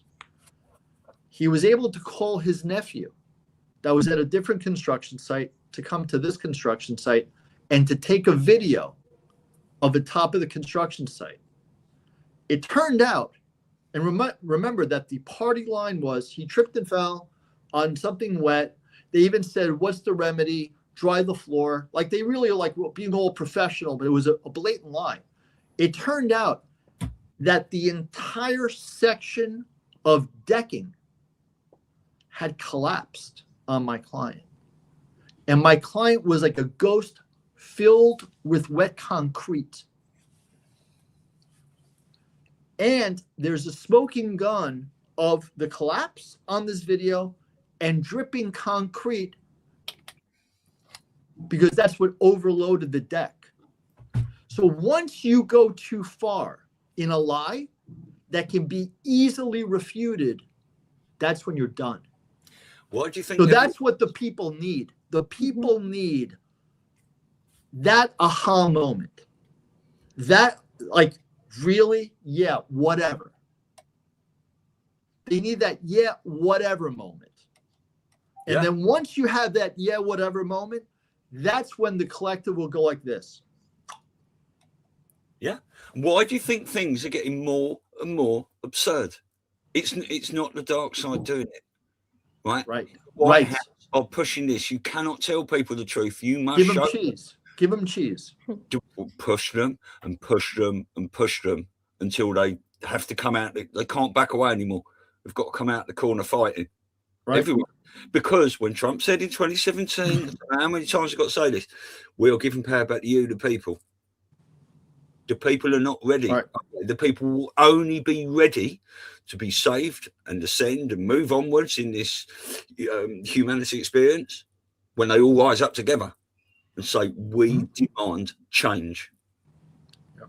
So the worse it gets, and I know we have collateral damage in this, and Belushi said something to in that podcast last night with Rambo and Dave. He said something about, I think, about his nephews and nieces, children, trying to be forced to be jabbed at the hospital, and Dave gave him a really good answer to this, right?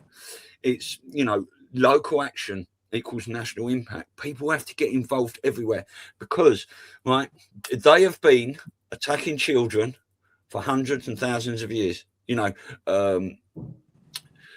whether this, you know, down this satanic line and rape and torture and all these sorts of things, they're still attacking children publicly by wearing make masks and trying to inject them and things like this.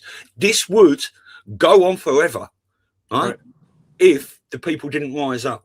So if you've got a 10-year period or 20-year period out of 6,000 years where that is still happening, to get to the stage where it never ever happens again, or we could do it in a completely different way, where 10 years down the line it fucking starts again, which way you going? They are wanting to clear this up once and for all.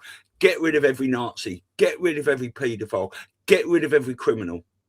That's the whole point in this mop-up operation, is to get fucking everyone, right? 641,000 sealed indictments. That could be 60 million arrests. Amazing. You know? There's a lot.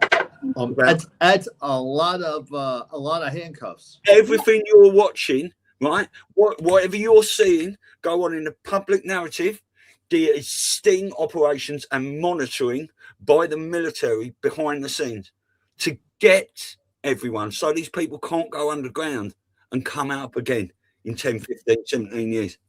Yeah, and in the meantime, look at what's happening on the ground. You have Utah, I think it's Alabama.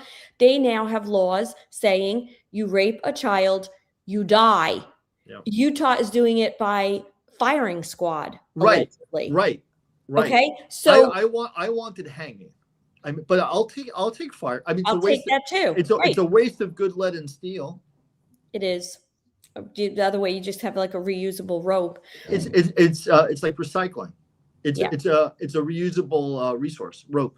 But the point is, like, now you have, right? Yesterday they had every day there's a story of these pockets of traffickers that are being, you know, they saved 109 children. They caught 244 traffickers. Like, it's starting to happen. We're starting to see it now.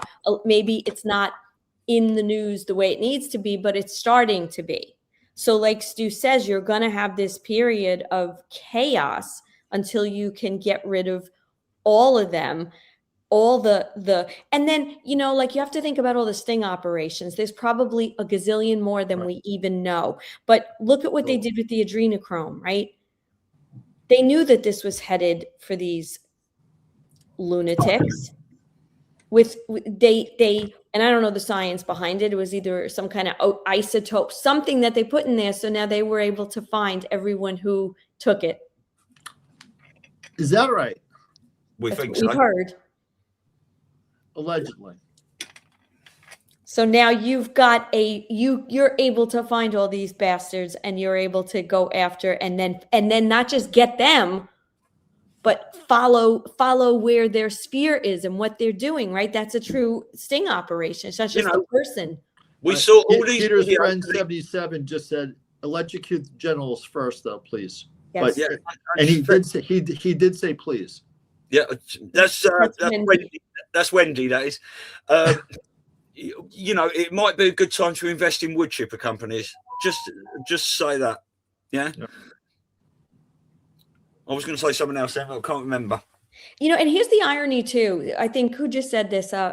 Matter TJ just said, these people, think about the illogic of this. People are worried about a virus that can kill them. And yet nobody, for the most part, ever investigated what they're putting in their body to prevent this virus. What are the ingredients? Where does it come from? What does it do to me? This is the state of fear that they've been able to control people to the point that they will let themselves be medically raped. That's a great comment. I am very worried because I took not only the initial shot, but I also got a booster.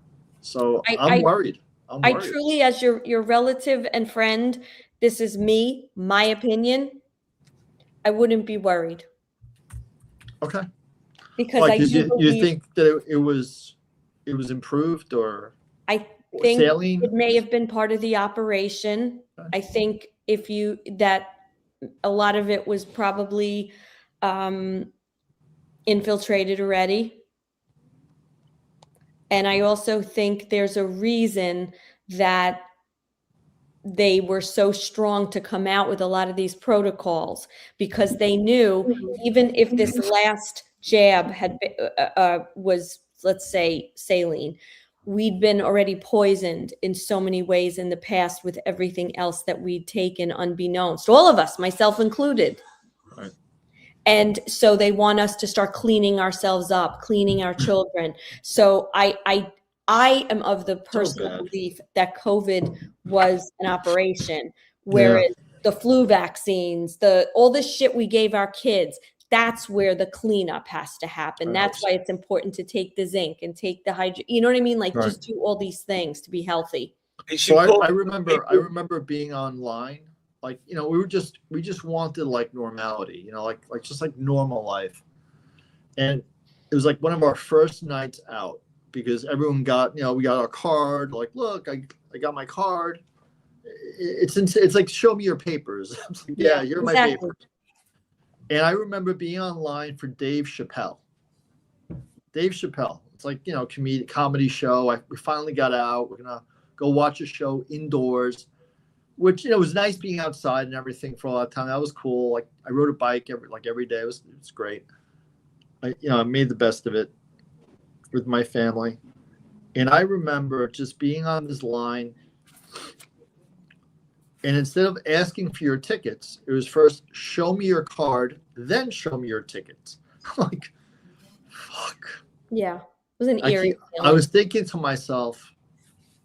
But the reality is I was so relieved to do something normal that I didn't care. I was like, just show me Chappelle. Make me laugh. Yeah. You know, it's like you needed like just like normal life. Like, and that's what they wanted. They wanted the people to be so exasperated with different and missing their existence that they just wanted you to be like, to accept things. Well, yeah, I mean, their original plan was to lock us down for 5 years. If Trump hadn't come in with warp speed and all this sorts of stuff, many of us wouldn't have even had a choice. Elisa and you wouldn't be sitting here on the screen now. We didn't be in the FEMA coffin or the FEMA camp somewhere. Oh, yeah, definitely. Right. You know, I just want to say quickly that people need to regain their power. And it's not just power against the government, it's power against going to the fucking doctor. Because anyone who's given their power away, oh, I've got the sniffle, so I've got an ill, or my finger hurts, I'm going to, rather than do my own research holistically and naturally, I'm going to take what a man in a white coat tells me, because that is what you know what the Milgram experiment is, don't you? Milgram, yeah, of course. Yeah. Milgram.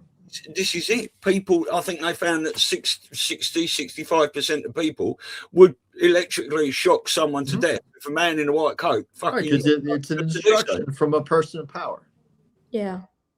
So I think that even with it was all being pushed, like there was this meme that came out after maybe, I guess it was 2022, Stu, you might remember 2023. And it said, congratulations to anyone who withstood the, whatever it was, $1 trillion of advertising during these last few years. Meaning if you didn't get a shot, if you didn't comply, if you didn't wear a mask, the point is that I believe the white hats, of course, we know what else was going on behind the scenes, right? Saving children and the military operation and all that kind of stuff. So we were all distracted by the nonsense, the cards, the this, the that.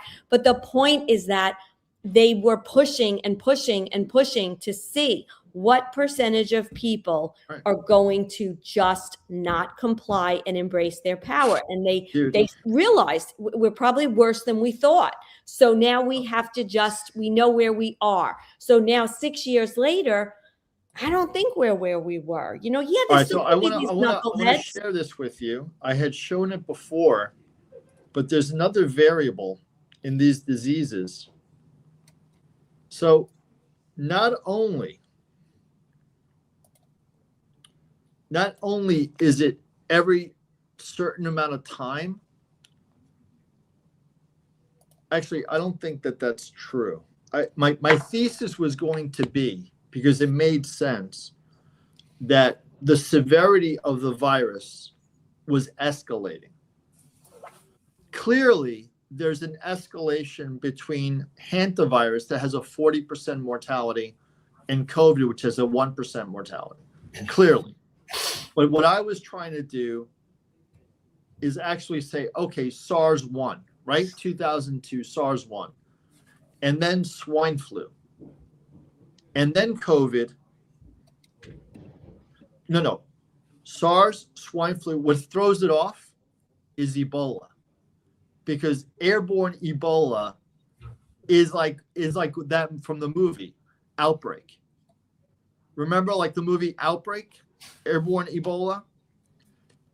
Airborne Ebola is like hemorrhagic fever. It's like the worst disease that exists. Like it's like 90% mortality.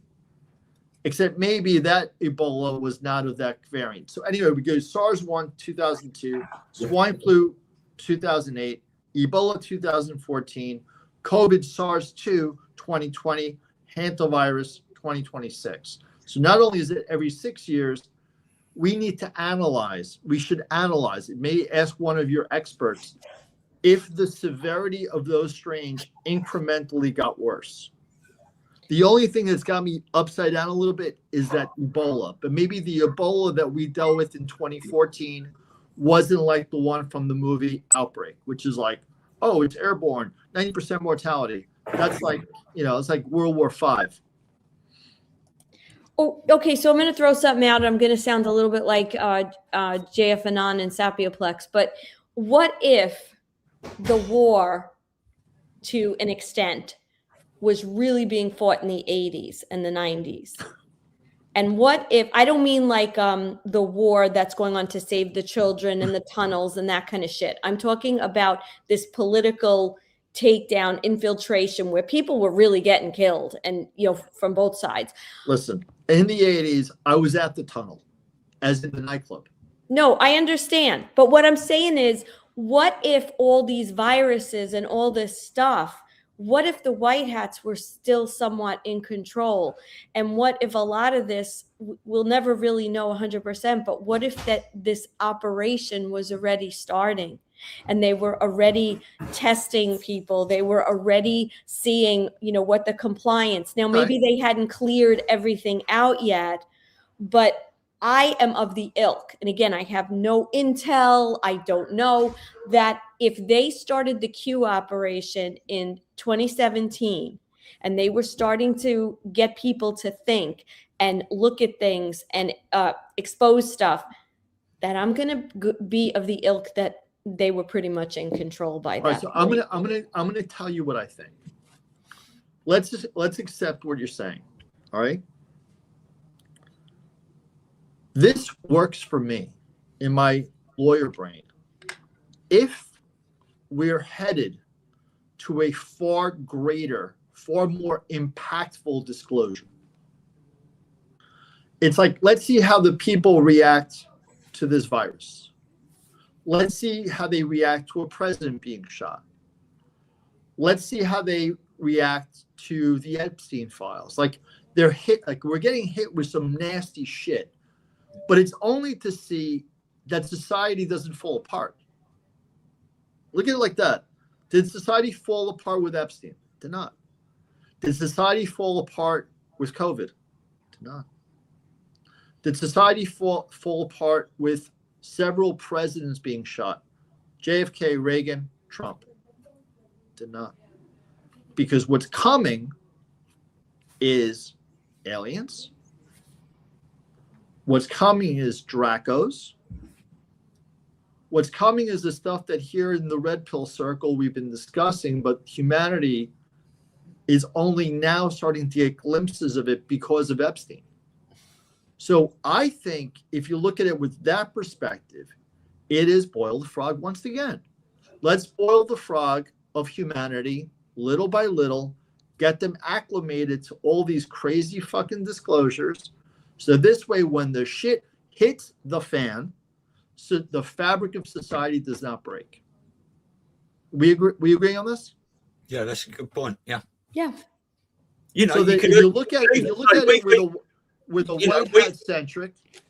Look, I mean, you could okay, even hold on, Stu. I have props as well, not just you.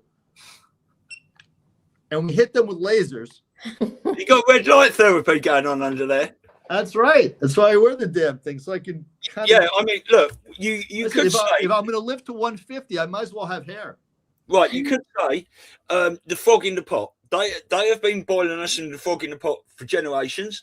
The white hats are reversing that and unboiling us slowly. However, the white hats they're boiling us. No, right, to help us. No, listen to me. Just listen a minute. Whoa. The white hats will reverse that and are turning the temperature down, right, to deacclimate us. Right. However, the white hats have seen how retarded fucking humanity is and has been over the last 6 years, that now they've reversed it and they are boiling it back up again. And it's the white hats that are in control of that to get the reaction. That's what I'm thinking. Yes. I'm thinking, like, if but you, I'm telling you, whatever, or that's what I'm thinking. From my personal belief and everything I've researched and all the people I watched that discuss this and decode and everything, is the fact that whatever power the dark side still has left, it is the Patriots in control of most of this, right? If not all of it. So let's think back in the last 20 or 30 years when the fabric of society kind of like fell apart.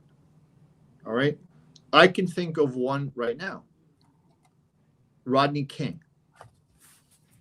You know, people, the riots of Los Angeles. What else? Well, you could make an argument with the whole George Floyd thing. Again, they always pick racism. Floyd. That's a good divider. George Floyd. And we find out he probably wasn't, the coffin was too short, all that other stuff right?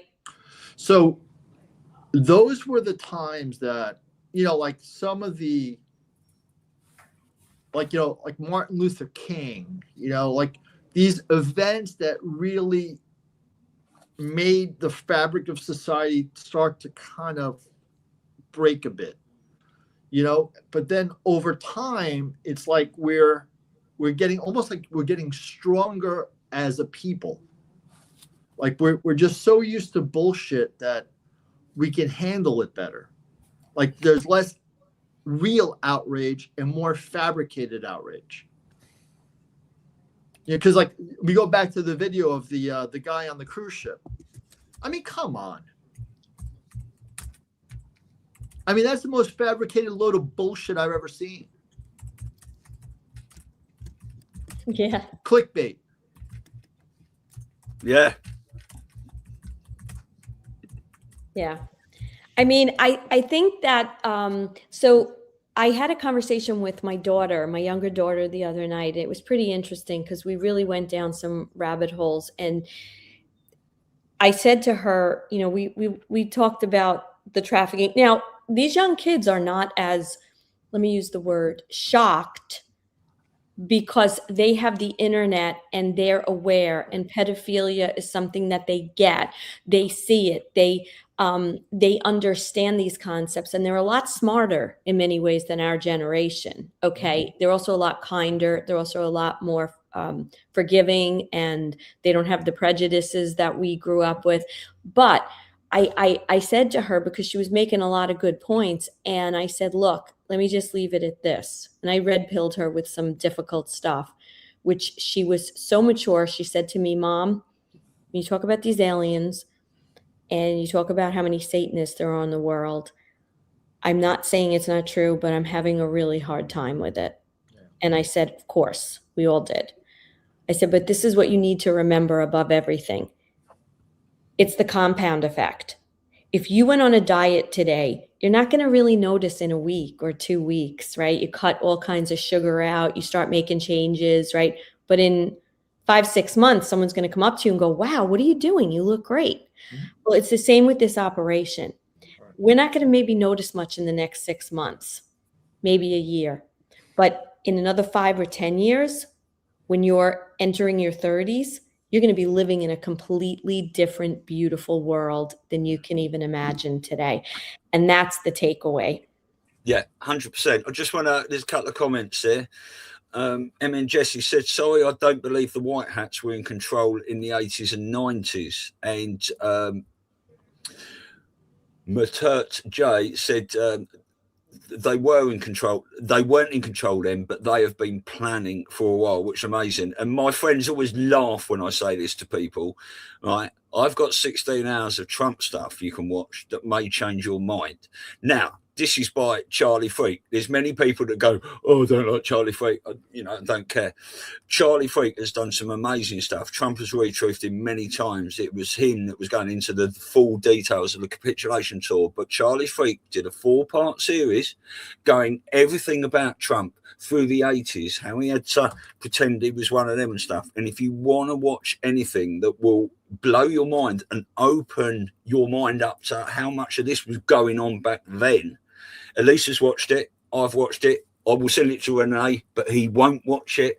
I've sent it to people who also haven't watched it. But if you want to watch that, Jesse, I will send that to you. Just send me an email or contact me anywhere that I can send those details to you. It is amazing. What Stu's talking about. Now, I had seen this a few years ago, and then I watched it. What did we watch it? About a month and a half ago, whatever it was. And no, that's not that. You're talking about the Charlie Freak. No, what I'm trying to say is when you rewatch this with different eyes, any of this, you pick up. You're talking about changes on the horizon. Changes on the horizon. Yeah, I know what you're talking about with the Trump one that Charlie Freak did. My whole point is that with the discussion, with the conversation, with the exposure, with the all the stuff that's happening, you look at these things and you go, holy shit. Holy shit, like this was going on. I kind of remember it in the news, but I never thought that this might have been what was really going on or what was really happening. So it's suffice it to say for the last 60 years, at least, there's been some serious war happening. Serious war. Can we do like an edited version of that Charlie Freak movie maybe next time? Because I'm interested. Do an edited version. Yeah, like you guys can maybe like pick out like what you gotta watch the whole because it's all cumulative. Number one, for me to pick out bits that I want to edit into a shorter bit so you don't have to watch it all, I'd have to fucking watch it all again, wouldn't I? Listen, I got lasers in my hat. You only have New York Yankees, okay? Yeah, that's all right. I'll be quite happy to watch it all again. I think of it like a movie. How long is it? 16 hours. It's 4 parts for 4 hours. 16 hours. Nobody's saying sit down and watch it 16 hours. Listen to me. Do you watch movies with your wife? Do you sit down and look? You can break it up. That's what me and George do. We're like, okay, we'd watch a movie for 2 hours. We watch 2 hours, then we watch 2 hours, maybe we do it Monday, Tuesday, maybe Wednesday. We take off. We pick it up Thursday. Like it's like watching a mini series. You must have watched all these. But you understand something. I can't put on something in my house for 16 hours, even if it's over like a month. I did that with Game of Thrones. They thought I was nuts. So you survived. They love you. It's true. Yeah, exactly that. You just got to take the time. I mean, it's the reason Elisa and I can come to you and just talk about these subjects off the top of our head with such confidence in many aspects of this is because we've put the time in ourselves and watched this stuff.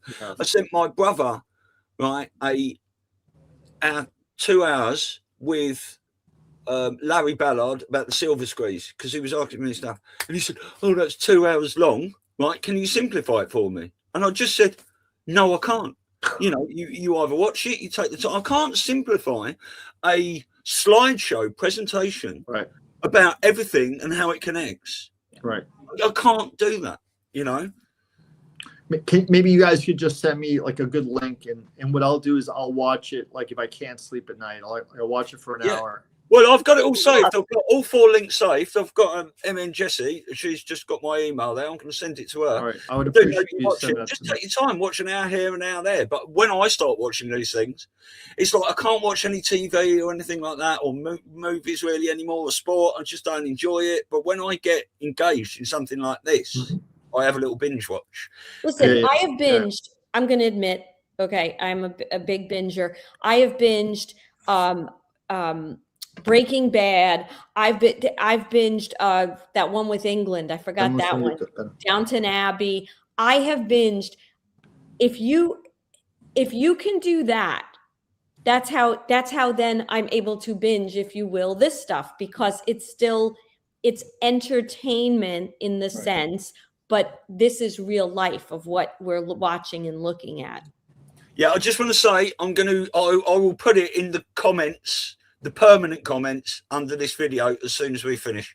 And maybe if you can, just because I'm not very good at this stuff, if you could just send it in our personal chat that we use on I will.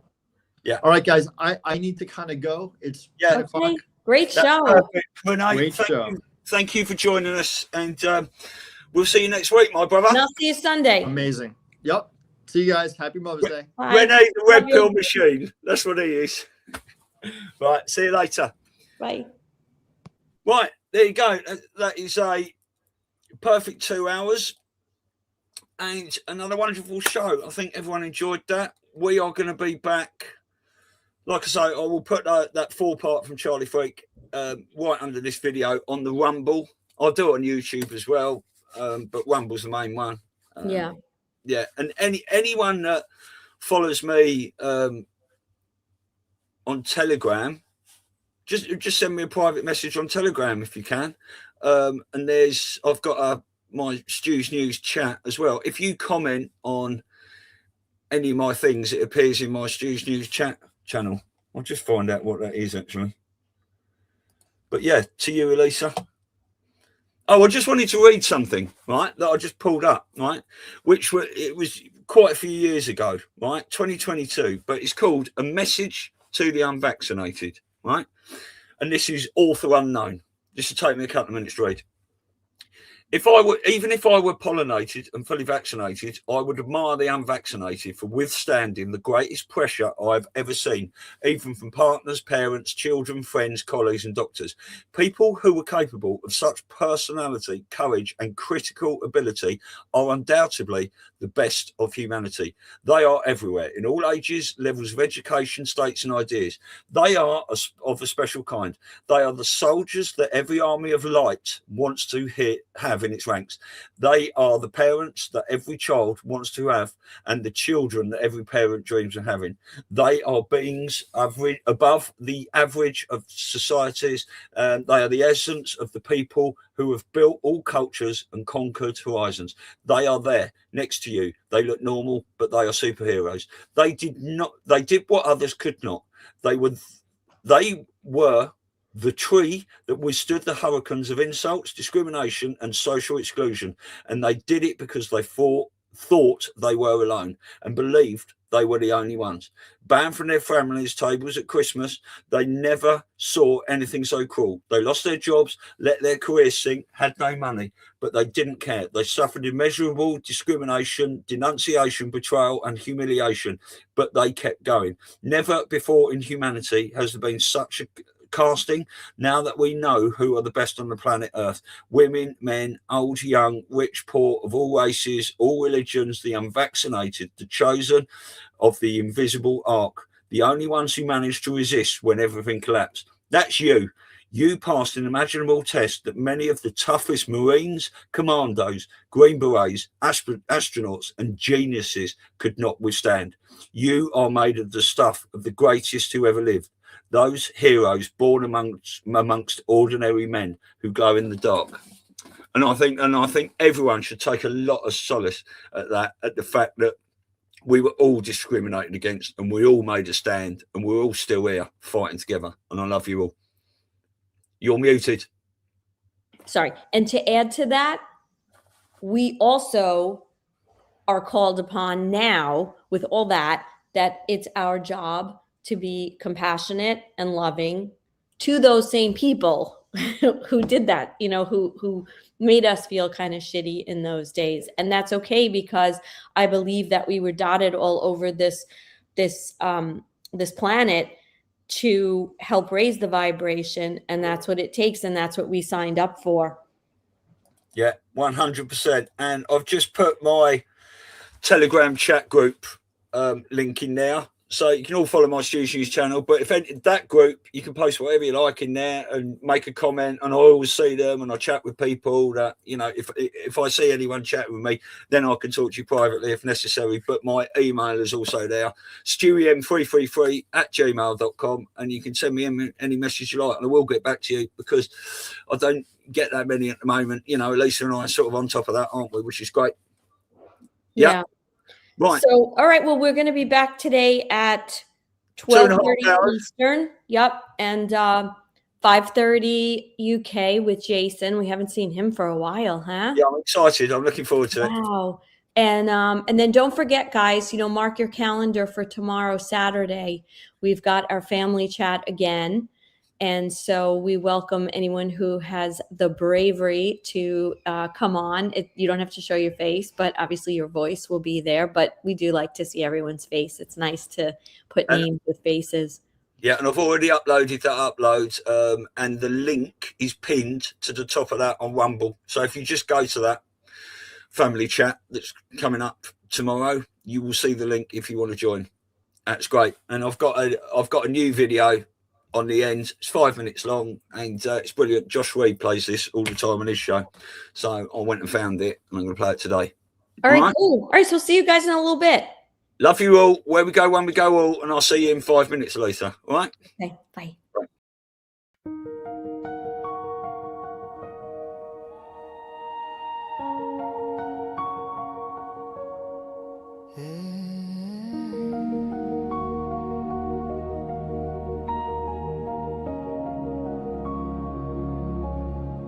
There was a time when our children stood tall, hand on their hearts, one voice for all. There was a time when honor had weight, when the flag was a symbol, not a debate. There was a time when our history was known, with pride in the rules that made us our own.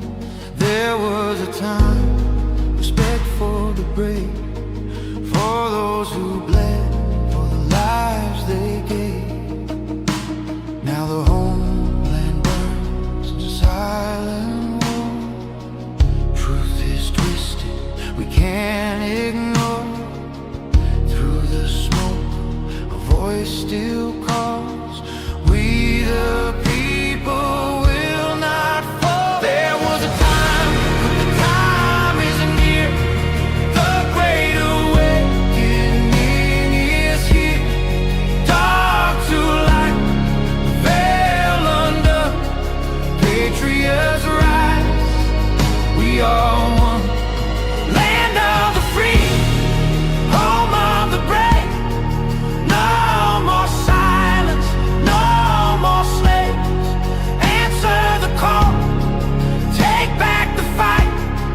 Children of freedom, stand for the light.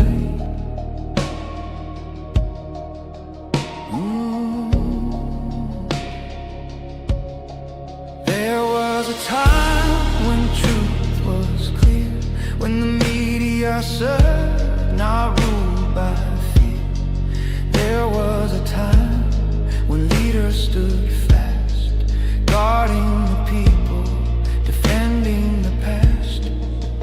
Now corruption wears a crown, lies are fed to tear us down. But Q said watch and Q said see, the silent war will set us free. From the front lines, so still there. Their blood, their hope, their sacrifice will not be sold for a last prize. There was a time, but the time isn't near. The great awakening is here. Dark to light, the veil undone. Patriots rise, we are one. Land of the free, home of the brave. No more silence, no more slaves. Answer the call, take back the fight. Children of freedom, stand for the light. Freedom is never more than one generation away from extinction. It must be fought for, protected, and handed on. Or we will spend our sunset years telling our children what it was once like in the United States where men were free. There was a time, the time is near. The great awakening is here. Dark to light, veil undone. Patriots rise, we are one. Land of the free, home of the brave. No more silence, no more slaves. Answer the call, take back the fight. Children of freedom, stand for the light. There was a time,